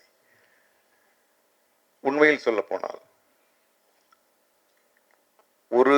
இந்த ஒரு இன்ஸ்டிடியூஷன் ஆரம்பிப்பதற்கு காரணம், அல்லது நான் ஒரு நடிகனுக்கான ஒரு பாடத்திட்டத்தை வரையறுத்ததுக்கு காரணம், உங்களுக்கு வெற்றிகரமான வாழ்க்கையை அமைத்துக் கொடுப்பதற்காக அல்ல, நீங்கள் சாதனையாளர்கள் ஆவீர்கள் என்பதற்காக அல்ல. It's high time we have professionalism in our industry. That is the only reason. இவ்வளவு பல கோடிகள் புழங்குகின்ற இந்த திரைப்பட துறையில் ஒரு தொழிற்தன்மை வர வேண்டும், ஒரு நேர்த்தி வர வேண்டும் என்பதுதான் இந்த சினிமா. இன்றைக்கு விசிடி பிரச்சனைகள் பேசுகிறார்கள், பல பிரச்சனைகளை பேசுகிறார்கள். அதை விட மிக முக்கியமான ஒன்று, இது ஒரு ப்ரொஃபஷன், இது ஒரு தொழில், இதற்கு ஒரு தொழிற்தன்மை வேண்டும், இதற்கு ஒரு கல்வி வேண்டும், இதற்கு ஒரு நேர்த்தி வேண்டும் என்பதை வலியுறுத்துவதற்காகத்தான் இந்த பயிற்சி கூடங்கள். நீங்கள் வெற்றி அடைவீர்கள். ஏனென்றால் ஏற்கனவே உழண்டு கொண்டிருக்கின்ற பல படைப்பாளிகளை விட நீங்க சில அதிக அறிவையாவது பெற்றிருக்கிறீர்கள் இந்த போப்டாவின் மூலமாக. வெற்றி திரைப்படத்தை பொறுத்தவரையில் வரையறுக்கப்படாத ஒரு மாயை. இப்படி செய்தால் இப்படி வெற்றி அடைவீர்கள் என்பதை என்னால் கற்றுக் கொடுக்க முடியாது. இப்படி செய்தால், இந்த பயிற்சி பெற்றால் நீ சிறந்தவன் ஆவேன் என்பதை நான் சொல்லித் தருவேன். ஏன் முடிச்சிடறேன், முடிப்பதற்கான கைத்தட்டலா? வாழ்க்கையில் மிக அவசியம். சிங்கப்பூரிலே தமிழ் சமுதாயத்தோடு தமிழ் படைப்பாளிகளிடம் பேசிக்கொண்டிருக்கும் போது ஒருத்தர் கேட்டார், சார் நீங்கள் இவ்வளோ பேசுறீங்க, நீங்கள் ஏன் சார் சூப்பர் ஸ்டார் ஆகல? அல்ல,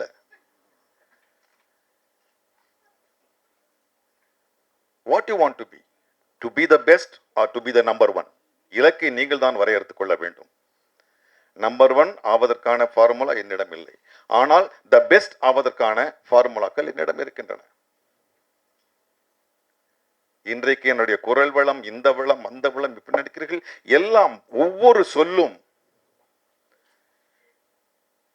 நான் 12வது வரை படித்தவரை தமிழ் வாத்தியார் எனக்கு பல்லினம் மில்லினம் எனக்கு தெரியாது.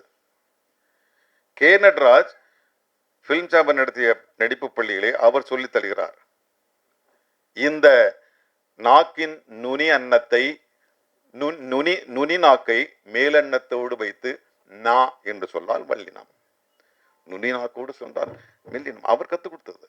இன்னைக்கு எனக்கு பெருமையா இருக்கு. 2 சுழி நாவை என்னால் ப்ரொனவுன்ஸ் பண்ண முடியும், 3 சுழி நாவை என்னால் ப்ரொனவுன்ஸ் பண்ண முடியும். ஒவ்வொரு விஷயமும் எனக்கு கற்றுக் கொடுக்கப்பட்டவை. கற்றல் மிக அவசியமாக இருக்கிறது, அது எந்த துறையாக இருந்தாலும் சரி.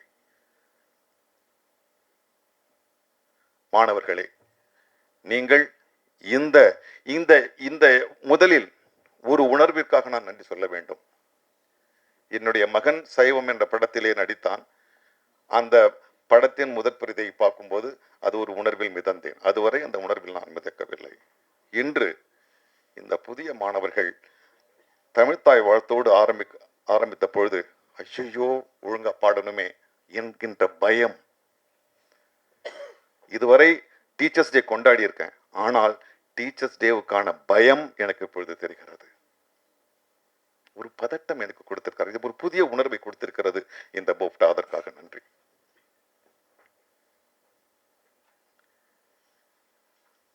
ஒவ்வொரு டிபார்ட்மெண்ட்டை பற்றி பேசும் போதும் ஆக்டிங் டிபார்ட்மெண்ட்டை பற்றி எனக்கு மிகப்பெரிய பொறுப்பு இருக்கிறது. இயக்குனர் பிரிவிலே படிக்கிறவர்கள் ஒரு இயக்குனரிடம் அசிஸ்டண்டாக சேரலாம். சினிமாட்டோகிராஃபி படிக்கிற ஒரு மாணவன் ஒரு கேமராமேனுக்கு அசிஸ்டண்டாக சேரலாம். எடிட்டிங் படிக்கிறவர் ஒரு எடிட்டரிடம் அசிஸ்டண்டாக போயிருக்கலாம். என்னுடைய மாணவர்களை நான் எங்கு அசிஸ்டண்டாக சேர்ப்பது? என்னுடைய பொறுப்பு என்னவாக இருக்கிறது? மற்ற எல்லா துறைகளை விட என்னுடைய பொறுப்பு மிக அதிகமாக இருக்கிறது. ஆக நான் அவர்களுக்கு மிக நம்பிக்கையான பயன்படக்கூடிய ஒரு பாடத்திட்டத்தை வரையறுக்க வேண்டியது எங்களுக்கு பொறுப்பாக இருக்கிறது. அந்த பாடத்திட்டத்தை வரையறுத்த திரு சண்முகராஜ் இன்னைக்கு வரல, அவருக்கு ஷூட்டிங்ல இருக்கு. சண்முகராஜனுக்கு நான் மிக நன்றி கடன் பட்டிருக்கிறேன். நானும் அவரும் தான் உட்கார்ந்து இந்த பாடத்திட்டத்தை வரையறுத்தோம். இந்த ஆசிரியர் தினத்தில் எங்களுக்கு பாடம் எடுத்த அத்தனை 15 ஆசிரியர்களையும். ஆனால் என்ன ஒரு துரதிருஷ்டம்னா, சினிமாவிலேருந்து ஒரு மாஸ்டரும் வரல. தனஞ்சயனுக்கு ரொம்ப கோவம். தனஞ்சயனுக்கு என்ன கோவம், அவர் இருக்கா இல்லையான்னு அவர் பேசும்போது இது பண்ணிக்கிட்டோம். ஏனென்றால் நடிப்பு என்பது வேறு.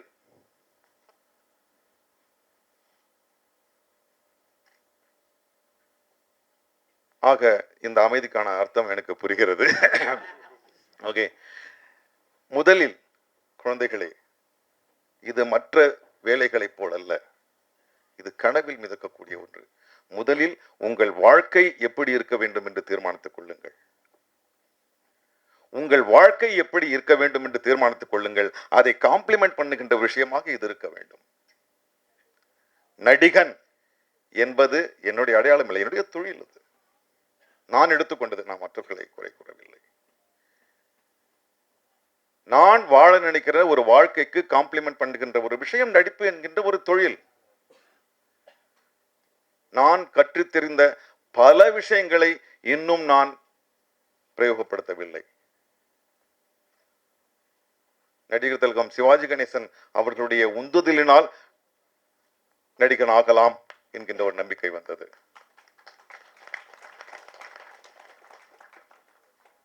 என்னவோ திடீர்னு ஒரு ஹோட்டலில் நான் வேலை செஞ்சுட்டு இருக்கேன். திடீர்னு ஒரு அப்ரிசியேஷன் கோர்ஸ், சினிமா ரசனை வகுப்புகள். நான் ரொம்ப கிண்டலா, சினிமாவை ரசிக்கிறதுக்கு ஒரு வகுப்பாப்பா, இது என்ன ஃப்ராடு அப்படின்னு போனேன்.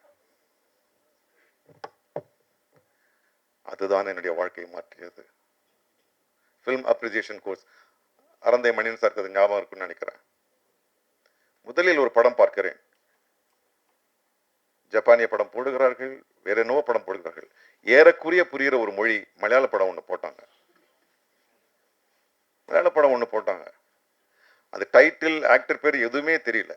படம் முடிஞ்ச உடனே எனக்கு தோணுது, if I want to become, I will someday I become like him. That was Bharath Gopi. இன்னைக்கும் நான் நிச்சயமா சொல்றேன், இன்னைக்கும் நான் அந்த அந்த அந்த அந்த அந்த அந்த உயரத்தை நான் எட்டலை. ஆக நாம் இன்னும் மாணவனாகத்தான் இருக்கிறேன். இந்த டிப்ளமோ முடிச்ச உடனே நீங்க வந்து தேர்ச்சி அடைஞ்சவன்றது கிடையாது. ஆக மாணவர்களே, நம்பிக்கையோடு செல்லுங்கள். உங்களுக்கு தேவை திண்மையான மனது. வெற்றியை கனவு காணாதீர்கள். அது வரும்போது, ஏன்னா வெற்றி இது இப்படி பண்ணா வெற்றி. இன்னைக்கு நிறைய பேர் எப்படி சார் இவெல்லாம் அப்படின்னு தான் நிறைய பேச்சு இருக்கு. யாருக்கும் தெரியாது. அது நீங்கள் கையாளுகின்ற ஒரு கலையை நேர்த்தியாக செய்யுங்கள். அதை ப்ரொஃபஷனலா பண்ணுங்க. அடையாறு திரைப்பட கல்லூரி இருக்கு. அது தோற்றுவதற்கு மிக முக்கியமான காரணம், திடீரென்று ஒரு இரும்பு கதவு உடைக்கப்படுகிறது. ஒரே தப்பு, அங்க வந்து ஏற்கனவே இருந்த சினிமா மாதிரி அவங்க பண்ணிட்டு இருந்தாங்க. அதனால அது கதவு அடைக்கப்பட்டது. So, more than planting success in your mind, plant professionalism. நீ செய்யும் போது கால விரயத்தை கட் பண்ணும், பொருளாதார விரயத்தை கட் பண்ணும்.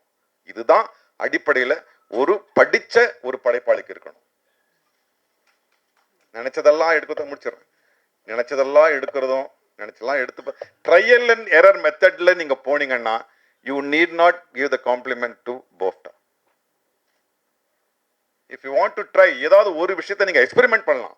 ஆனா ட்ரையல் அண்ட் எரர் மெத்தட்ல நீங்க வந்து ஒரு விஷயத்தை பண்ணினீங்கன்னா, நீங்க கத்துக்கிட்ட ஒரு விஷயத்தை பண்ணீங்கன்னா, you are not a learned or educated film maker or an actor or an editor or a cinematographer. I learned with this. நான் ப்ரிப்பேர்டாக வரல. ரொம்ப சந்தோஷம். நீங்கள் கற்று தேர்ந்தீர்களோ இல்லையோ, நான் இந்த வருடம் ஒரு வருடம் முழுவதும் நான் மாணவனாக இருக்கிறேன்.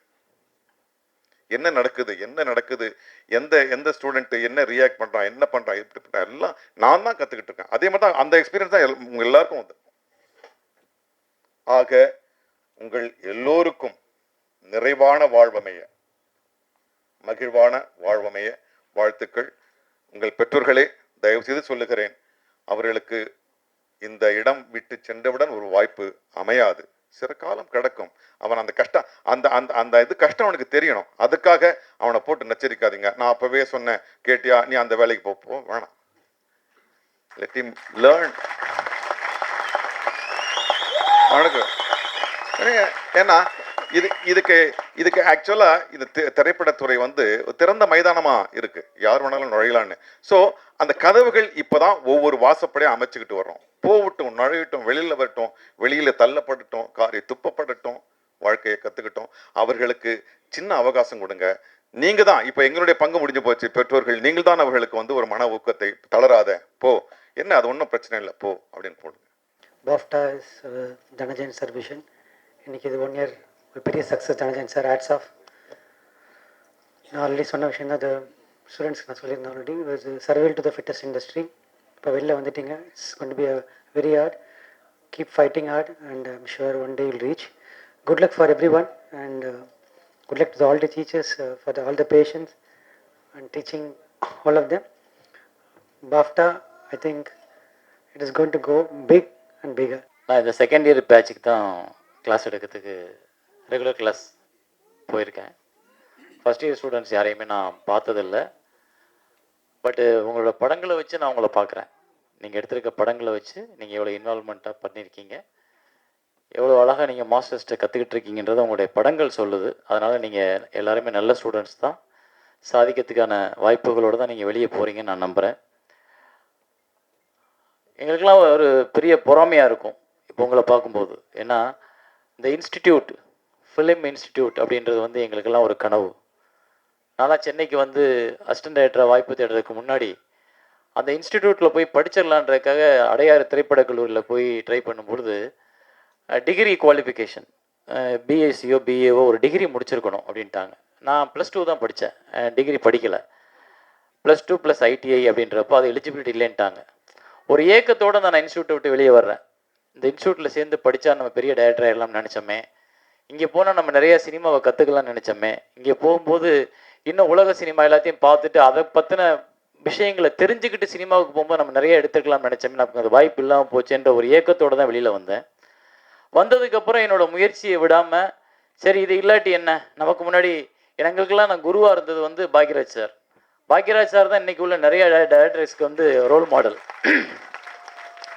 எப்படி பாரதிராஜா சார் வந்து டைரக்டராக இருந்த ரோல் மாடலாக வர்றாரோ, அதுபோல் பாக்யராஜ் சார் வந்து என்ன தன்னம்பிக்கையை கொண்டு வர்றார். யார் வேணாலும் சாதிக்கலாம் உங்கள்கிட்ட திறமை இருந்தால். உன்னோட திறமை தான் உனக்கான அடையாளமே ஒழிய மற்ற எதுக்காக நீ வெயிட் பண்ண வேண்டிய ரெக்கமெண்டேஷன் பணம் அதுக்கெல்லாம் வெயிட் பண்ணாமல் உன்னால் ஜெயிக்க முடியும் உன்னோட திறமையை வச்சுன்னு சொன்னதுக்கு ஒரே காரணம் வந்து, நாங்கள்லாம் ஊரை விட்டு நடிக்க முடியும், டைரக்ட் பண்ண முடியும், நம்ம சினிமாவை பார்க்க வைக்க முடியுன்ற நம்பிக்கை எங்களுக்கு எங்கேருந்து வந்துச்சுன்னா பாக்யராஜ் சார் தான் வந்துச்சு. அப்புறம் அதுக்கப்புறம் பாண்டியராஜன் சார், அது அவரோட சிஷ்யன் தான். அதுக்கப்புறம் பார்த்திபன் சார், அதுவும் அவரோட சிஷ்யன் தான். அங்கேருந்து வந்தது தான் ஒரு டைரக்டரே அவரே நடிச்சுக்க முடியும், அவரே கதை எழுத முடியும், அவரே வசனம் பண்ண வைக்க முடியும், அவரே வந்து எல்லாம் பண்ண முடியுன்ற ஒரு கான்ஃபிடென்ட்டை கொடுத்தது வந்து அங்கே. அப்போ அந்த இன்ஸ்டியூட்டில் சேர முடியாமல் நான் வெளியில் வந்து எனக்கு இந்த வேற ஒரு அதாவது எப்படி சுயம்பூன்னு சொல்ல முடியாது, ஏகலைவனை எடுத்துக்கிறோம்ல, சார் தான் எங்களுக்கு ரோல் மாடல். அதை எடுத்துக்கிட்டு நாங்கள் முயற்சி பண்ணுறப்போ நான் ரவிக்குமார் சார்கிட்ட சேர்ந்து அதுக்கப்புறம் படம் பண்ணி வெளில வந்ததுக்கப்புறம் நான் ஒரு படம் பண்ணி ஒரு 10 படம் பண்ணேன். இப்போது பாஃப்டான்ற ஒரு ஃபிலிம் இன்ஸ்டிடியூட்டில் நான் ஒரு ஆசிரியராக போய் நிற்கிறேன். அப்படின்றப்போ எனக்கு அப்படியே ஃப்ளாஷ்பேக் போகுது. ஒரு இன்ஸ்டியூட்டில் போய் படிக்க போனோம், படிக்கிறதுக்கு இடம் கிடைக்கல, வெளில வந்தோம். 20 வருஷம் போராட்டத்துக்கு அப்புறம் நம்ம ஒரு இன்ஸ்டியூட்டுக்குள்ளே போய் இது மாதிரி ஃபிலிம் கனவுகளோட வர இளைஞர்களுக்கு மாணவர்களுக்கு ஒரு ஆசிரியராக போகிறோம். ஸோ இதுக்கு இடைப்பட்ட காலத்தில் என்ன நடந்ததுன்னா, முயற்சி, உழைப்பு, போராடுற குணம், இது 3 தான் இந்த இடத்துக்கு வந்தது. எத்தனை பேருக்கு இந்த இடம் கிடைக்கும்னு தெரியாது. இந்த இடத்துக்கு நீங்கள் வரணும்னா இன்றைக்கி வந்து சர்டிஃபிகேட்டை வாங்கிட்டு வெளியில் போன உடனே ஒரு டைரக்டர் வாய்ப்பு கிடைச்சிருமா, ஒரு படம் கிடைச்சிருமா, இல்லை நம்ம வந்து பெரிய டைரக்டர் ஆயிடுவோமான்னா அது உங்கள் கையில் தான் இருக்குது. ஏன்னா முயற்சி திருவினையாக்கும், முயற்சி உடையார் இகழ்ச்சி அடையார். அயற்சி இல்லாத முயற்சி உயர்வுக்கு வளர்ச்சி, அறிவுக்கு வளர்ச்சி. ஸோ இது வந்து என்னன்னா, இது வந்து கற்றுக் கொடுக்கறது மட்டும்தான் இங்கே உள்ளவங்க எல்லாரும். சினிமா இப்படியெல்லாம் இருக்கும், இதில் இவ்வளோ போராட்டங்கள் இருக்குது, இவ்வளோ தடைகள் இருக்குது, இவ்வளோ வழிகள் இருக்குது, இத்தனை வகையான சினிமா பண்ணலாம், இத்தனை வகையான படங்கள் இருக்குது, இத்தனை வகையான டைரக்டர். இங்கே சினிமாவுக்கு வந்து பவுண்டரியே கிடையாது. நீங்கள் 6 அடிக்கலாம், 4 அடிக்கலாம், ஓடி ரன் எடுக்கலாம், எப்படி வேணாலும் பண்ணலாம், பவுண்டரியே கிடையாது. ஸோ அப்படின்றப்ப சினிமான்றது உங்களோட கையில் இருக்கக்கூடிய உங்கள் கண்ணுக்கும் உங்கள் மூளைக்கும் உள்ள ஒரு கனெக்ஷன், உங்களுடைய கனவு. நீங்கள் எதை பார்க்குறீங்க, எதை திங்க் பண்ணுறீங்க, எதை கொண்டு போக போகிறீங்க, எதை இந்த சமூகத்துக்கு காட்ட போகிறீங்க. இங்கே உள்ள டைரக்டர்ஸ் ஒவ்வொரு லெஜண்ட்ஸையும் பார்த்தீங்கன்னா ஒவ்வொரு விதமாக சாதித்தவங்க. எல்லாரும் ஒரே மாதிரி படத்தை எடுக்கலை, எல்லாரும் சின்ன தம்பி எடுக்கலை, எல்லாரும் தேவர் மோகன் எடுக்கலை, இல்லை எல்லாரும் வந்து முந்தானி முடிச்சு எடுத்துடல, ஒவ்வொருத்தரும் வேறு வேறு எடுத்திருக்காங்க. அப்போ இவங்க எல்லாம் சமூகத்திலேருந்து அதை சேகரிச்சிருக்காங்க. நீங்கள் இதுவரை கற்றுக்கிட்டது எப்படி சினிமா எடுக்கலாம்ன்றது மட்டும்தான். ஆனால் இனிமே போய் நீங்கள் கற்றுக்க வேண்டியது என்ன சினிமா எடுக்கலாம், எந்த சினிமாவை எடுத்தால் நாம் அடையாளப்படுத்தப்படுவோம், நாம் தனியாக தெரியணும்னா நாம் யார். இங்கே பாக்யராஜ் சார் அப்படின்னா அந்த ஃபிலிமுக்கான அடையாளம், மகேந்திரன் சார் அப்படின்னா ஃபிலிமுக்கான அடையாளம். ஏன்னா மகேந்திரன் சார் வந்து எங்களுக்கெல்லாம் ஒரு லெஜண்ட், குரு, பெரிய நாங்கள் மதிக்கக்கூடிய போற்றக்கூடிய ஒரு இயக்குனர். அவருடைய உதிரிப்பூக்கள்லாம் எங்களுக்கான டெம்டேஷன். உதிரிப்பூக்களில் வர அந்த மேகத்தை பார்க்குற ஷாட்டு இன்னமும் மண்டைக்குள்ள நிற்கும். அஸ்வின் இந்த இப்போ பார்த்தா மேகம் அப்படி மூவ் ஆகி போகும் வெளியில் கிளம்பி போகும்போது. அதுதான் எங்களுக்கான புது சினிமாவை ஓப்பன் பண்ணுச்சு வெளியில். அதுக்கப்புறம் எங்களுக்கு பாரதிராஜா சார் வந்தார், அதுக்கப்புறம் எங்களுக்கு பாக்யராஜ் சார், அப்படி நிறையா. அப்போ இவங்கெல்லாம் வந்து பாக்யராஜ் சார் வந்து பாரதிராஜா சார்கிட்ட கற்றுக்கிட்ட சினிமாவை எடுக்கலை, நான் வந்து ரவிக்குமார் சார்கிட்ட கற்றுக்கிட்ட சினிமாவை எடுக்கலை, நான் எப்படி சினிமா எடுக்கணும்னு தான் கற்றுக்கிட்டேன். அதை தான் இந்த பாப்டா செஞ்சுருக்கு. எப்படி சினிமா எடுக்கலாம், எப்படியெல்லாம் அதில் வர்ற பிரச்சனைகளை எப்படியெல்லாம் நீங்கள் ஃபேஸ் பண்ண போகிறீங்கன்னு. ஆனால் இதுக்கப்புறம் சினிமான்றது உங்களுடைய சொந்த முயற்சி, சொந்த கற்பனை, சொந்த கனவு. நீங்கள் அதை எப்படி உருவாக்க போகிறீங்க அப்படின்றதுக்கு இந்த உலகம் உங்களுக்கு நிறையா கற்றுக் கொடுக்கும். ஸோ தைரியமாக போங்க, கிடைக்கிற ஒவ்வொரு தடைகளையும் அடித்து உடச்சி முன்னேறிக்கிட்டே இருங்க. உங்களால் எப்போவுமே தோக்க முடியாது. முயற்சி உடையவனுக்கு தோல்வியே கிடையாது. தோல்வி அடைஞ்சிருக்கானா முயற்சி பண்ணலேன்னு அர்த்தம். ஸோ நீங்கள் முயற்சி பண்ணுறதுக்கான தகுதியோடையும் தைரியத்தோடையும் வெளியே போகிறீங்க. உங்கள் பக்கம் உங்களுடைய கனவு ஜெயிக்கும், வெற்றி கண்டிப்பாக உங்களுக்கு கிடைக்கும், நம்பிக்கையாக போங்க. ஸோ இதற்கு குறிப்பாக நான் லெனின் சார் சொன்ன மாதிரி தேங்க்ஸ் சொல்ல வேண்டியது, மனோபாலா சார் சொன்ன மாதிரியும் அந்த பேரண்ட்ஸுக்கு. இது வந்து ஒரு முதல் இன்ஸ்டிடியூட், ஃபஸ்ட் இயர், முதல் வருஷம். இந்த இன்ஸ்டியூட்டை நம்பி நீங்கள் இவ்வளோ பேரை கொண்டு வந்து எங்களுக்குள்ள தனஞ்சயன் சாரோட ஒரு நம்பிக்கைக்கு நீங்கள் கொடுத்த ஒரு ஒரு உரம், நீங்கள் கொண்டு வந்து இத்தனை ஸ்டூடெண்ட்டை சேர்த்துருக்கீங்க.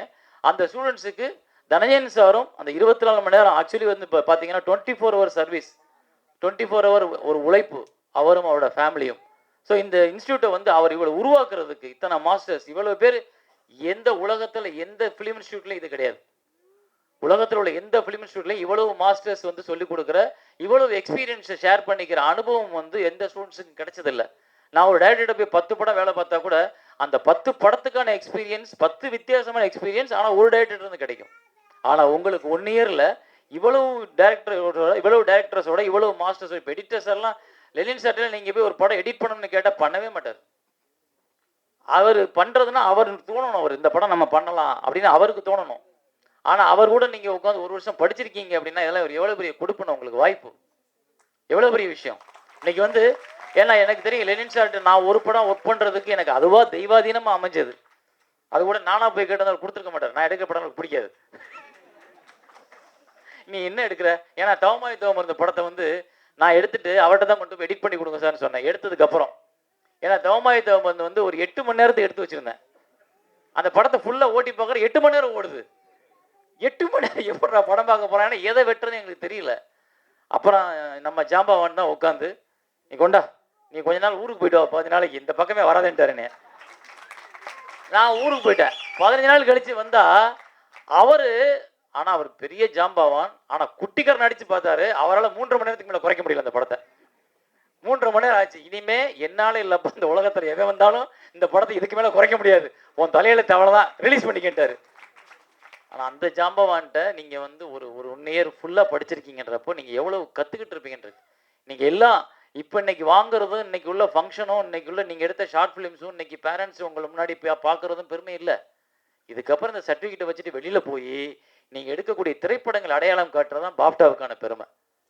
பாப்டாவை வந்து நீங்கள் எப்போ பெருமைப்படுத்த போகிறீங்கன்னா உங்களுடைய திரைப்படங்கள் மூலமாக தான் நீங்கள் பெருமைப்படுத்த போகிறீங்க. ஸோ அந்த மாதிரி திரைப்படங்களை பண்ணுவீங்கன்ற நம்பிக்கையோட அடுத்த வருஷத்தில் வர ஸ்டூடெண்ட்ஸை நான் உங்களோட ஃபர்ஸ்ட் இயர் ஸ்டூடெண்ட்டுக்கு சேலஞ்ச் ஆக்கி அனுப்ப போகிறேன்.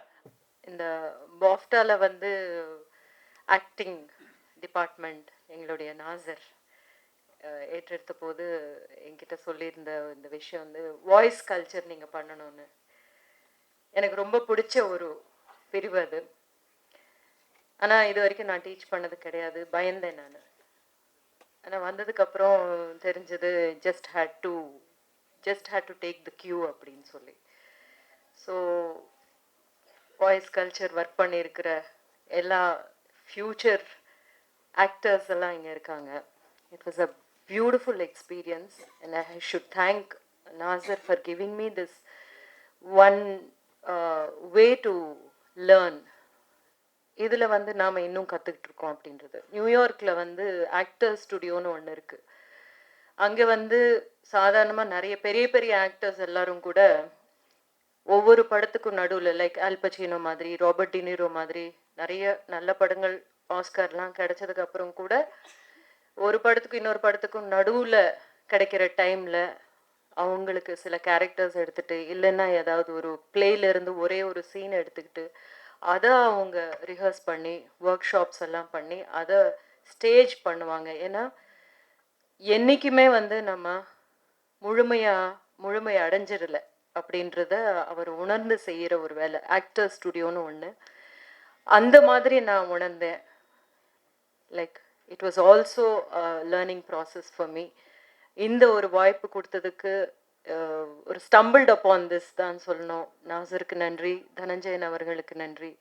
இங்கே பார்க்கும்போது வந்து எல்லாரும் சொன்ன மாதிரி தான் இந்த மாதிரியான ஒரு சான்ஸ் நம்மளுக்கு கிடைக்கலையே அப்படின்னு கூட நினச்சது உண்டு.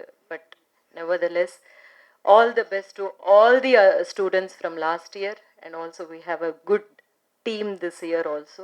டீச்சர்ஸ் டே அன்னைக்கு எனக்கு தெரிஞ்ச டீச்சர்ஸ் எல்லாருக்கும் விஷ் அனுப்புறப்ப மறக்காமல் என்னுடைய குரு வசந்த் சாருக்கும் அனுப்பிச்சிடுவேன். தேங்க்ஸ் கண்ணான்னு அப்படி ஒரு எஸ்எம்எஸ் அனுப்புவார் எப்பயுமே. சினிமா மூலமாக எனக்கு கற்றுக் கொடுத்த நிறைய லெஜெண்ட்ஸ், கற்றுக் கொடுத்துட்ருக்கிற லெஜெண்ட்ஸ் இந்த ஸ்டேஜில் பார்க்குறேன். இவங்க எல்லாத்துக்கும் இன்றைக்கி என்னுடைய best wishes for happy teachers day sir. Very happy teachers day sir.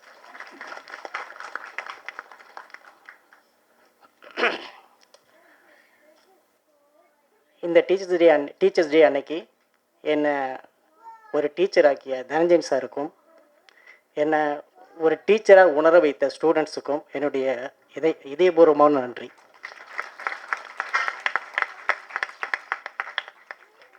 இப்போ எங்களுடைய எக்ஸ்பீரியன்ஸை நாங்கள் கற்றுக்கிட்டதை வந்து ஒரு வருஷமாக ஒரு 1.5 வருஷமாக நாங்கள் ஷேர் பண்ணிகிட்ருக்கோம் உங்க கூட டீச்சர்ஸ் ஸ்டூடெண்ட்ஸ் கூட. ஸோ அதுதான் இப்படி உங்கள் படங்களாக திரையில் ஓடிட்டு இருந்தது.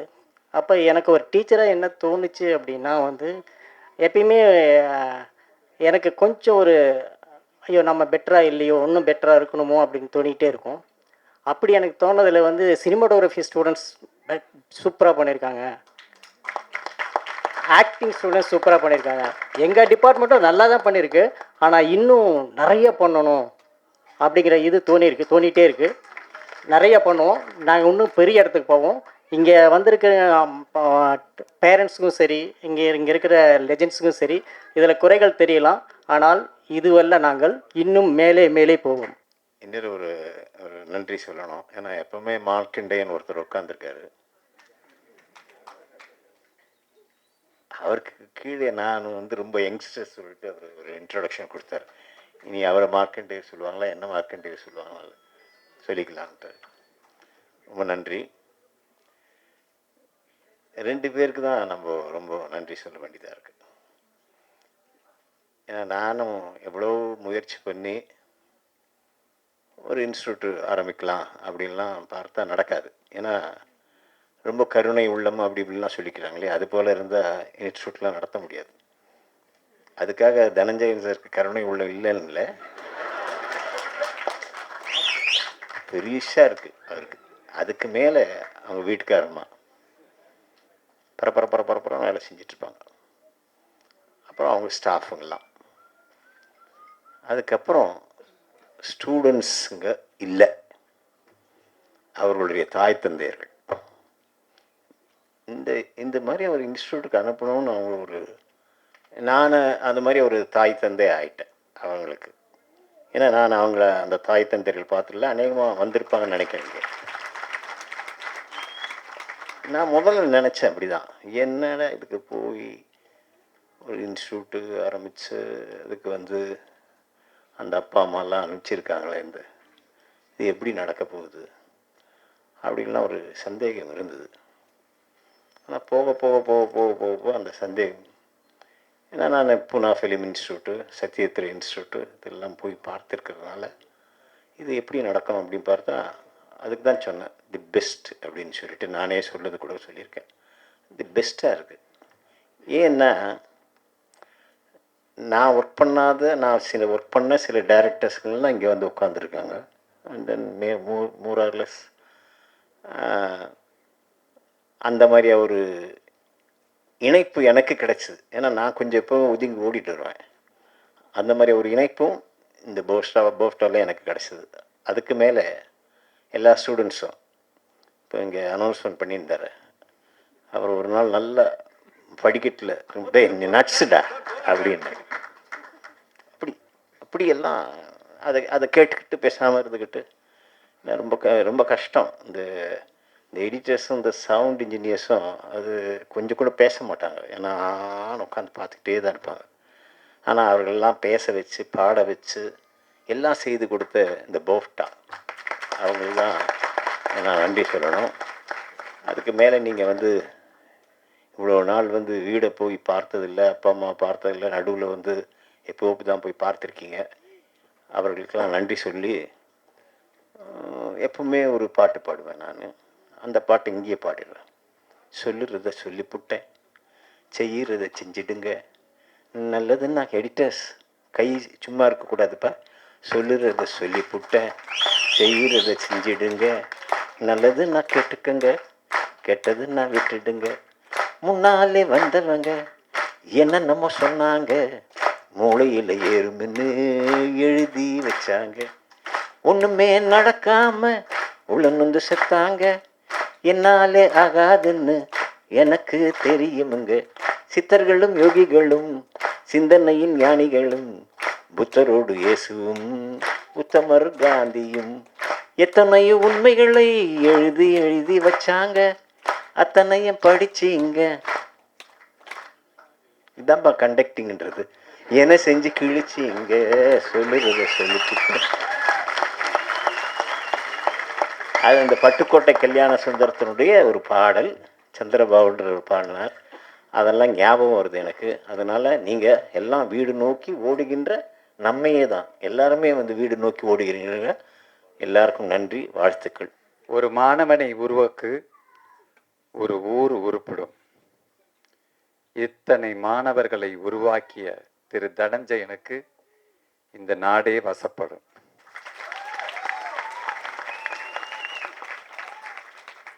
ஒவ்வொருத்தருட்டேருந்தும் இங்கே இருக்கிற மேலே இருக்கிற மாஸ்டர்ஸ்லேருந்தும் நான் கற்றுருக்கேன். அத்தனை விஷயங்கள் நாசர்லேருந்து மகேந்திரன் சார்லேருந்து எல்லார்ட்டையும் கற்றுட்ருக்கேன். முக்கியமாக எனது அருமை டைரக்டர் பாலா சார், அவரை பார்த்துக்கிட்டே இருக்கலாம். அவர் ஒர்க் பண்ணுறதை பார்த்துக்கிட்டே இருந்தாலே நிறைய விஷயங்கள் கற்றுக்கலாம். அந்த மாதிரியான ஒரு அனுபவம்லாம் எனக்கு கிடச்சிது. உங்கள்கிட்டேருந்து நான் நிறைய கற்றுட்ருக்கேன். எத்தனை சந்தேகங்கள் கேட்க அதுக்கான விடையை தேடி நான் சொல்லும்போது அந்த விடை முதல் முறையாக என் வாயிலேருந்து வரும்போது அப்போ தான் கற்றுக்கிட்டு என்ன இன்னைக்கு என்ன கேள்வி கேட்க போகிறாங்களோ அப்படின்னு திக்குன்னு இருக்கும். அதுதான் எப்போதுமே கிளாஸில் ரொம்ப புக்கிஷாக இருந்தாலும் எனக்கு பிடிக்காது. எங்களுடைய அனுபவங்கள் வந்து உங்களுக்கு பகிர்ந்துக்க போது வெளியே போனால் என்னென்ன நடக்கும்னு தெரிய சொல்லும்போது தான் அந்த வாழ்க்கை உங்களுக்கு சுவையாக இருக்கும், ஃபேஸ் பண்ணுற தைரியம் இருக்கும். இந்த தனஞ்சயன் இதை இவ்வளோ கரமாக, ஏன்னா இங்கே நம்ம இந்த ஸ்கூல் இந்த காலேஜோட சூப்பர் ஸ்டார் லெனின் தான் நினைக்கிறேன். அவ்வளோ கைத்தட்டல் வருது, அவ்வளோ ஓட்டு வாங்குறீங்க லெனின் சார். அவர் சொன்ன மாதிரி நாங்கள் லெனின் சார் கண்ணன் சார் எல்லாம் ஒரே ஸ்கூலில் இருந்து வந்தவங்க. அதனால் எங்களுக்கு தெரியும் ஒவ்வொரு வார்த்தையும் அவங்க உங்களுடைய அடுத்த கட்டத்துக்கு கொண்டு போகிற வார்த்தையாகத்தான் அவங்க சொல்லுவாங்க. ஒரு வார்த்தை கூட உங்களுக்கு டிஸ்கரேஜாக சொல்லவே மாட்டார் லெனின் சாராக இருக்கட்டும் கண்ணன் சாராக இருக்கட்டும் எல்லாருமே. அதனால் உங்கள் மாஸ்டர் சொல்கிறது எல்லாமே நீங்கள் எடுத்துக்கணும். அதே மாதிரி இப்போது என்கிட்ட படித்த இந்த டைரக்ஷன் ஸ்டூடெண்ட்டில் ஒரு 9 பேருக்கு நான் பிளேஸ்மெண்ட் பண்ணிட்டேன் ஆல்ரெடி.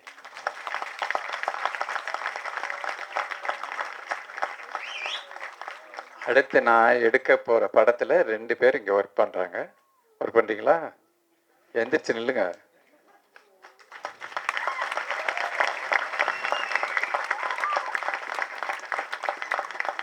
எந்த பயம் தேவையில்லை உங்களுக்கு. எந்த பயம் என்ன ஆகுமோ அந்த கவலையெல்லாம் தேவையில்லை. உங்கள் ஃபாதர் மதர் எல்லாருக்கும் தான் நீங்கள் தைரியம் சொல்லுங்கள், நான் சாதிப்பேன், கண்டிப்பாக சாதிப்பேன், இந்த சினிமாவில் என் பேர் நிலைச்சு நிற்கும். ஒரு பழமொழி இருக்கு, நீ நடக்கும்போது நடை பாதையாகிறது, நீ படுக்கும்போது அது பாயாகிறதுன்னு ஒரு பழமொழி இருக்கு. அதனால நீங்கள் எதுவாக இருக்கீங்களோ அதுவாக உங்கள் வாழ்க்கை மாறும். என்னோட படித்த அந்த மாணவர்களை பிரியறது கொஞ்சம் கஷ்டமாக இருக்குது. அடுத்த பேட்ச் வந்துட்டு இப்போ அடுத்த பேட்ச் கேள்வி கேட்க ஆரம்பிச்சிட்டாங்க. இது இஸ் ரொட்டீன். அதனால் அதுக்கும் நாங்கள் தயார். All the best to every. 1 year எல்லாம் படித்து முடிச்சுட்டு எல்லாம் ஜாலியாக வெளில போகிறீங்க.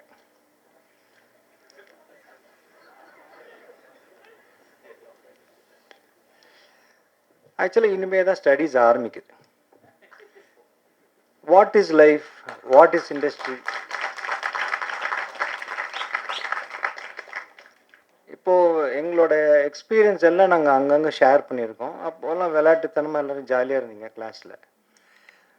மைட் பி போக போக ஒருத்தராக எங்கள் நாங்கள் ட்ரீமில் வந்துட்டு போவோம், கவலைப்படாதீங்க. ஏன்னா நாங்கள் ஷேர் பண்ணது நாலேஜ் அப்படின்றது மாத்திரம் இல்லாமல் எங்களோட சில சொன்ன மாதிரி இல்லை லாட் ஆஃப் டிஃபிகல்ட்டிஸ் இந்த ஃபிலிம் இண்டஸ்ட்ரி என்ன ஃபேஸ் பண்ணணும் எல்லாம் ஷேர் பண்ணியிருக்கோம்.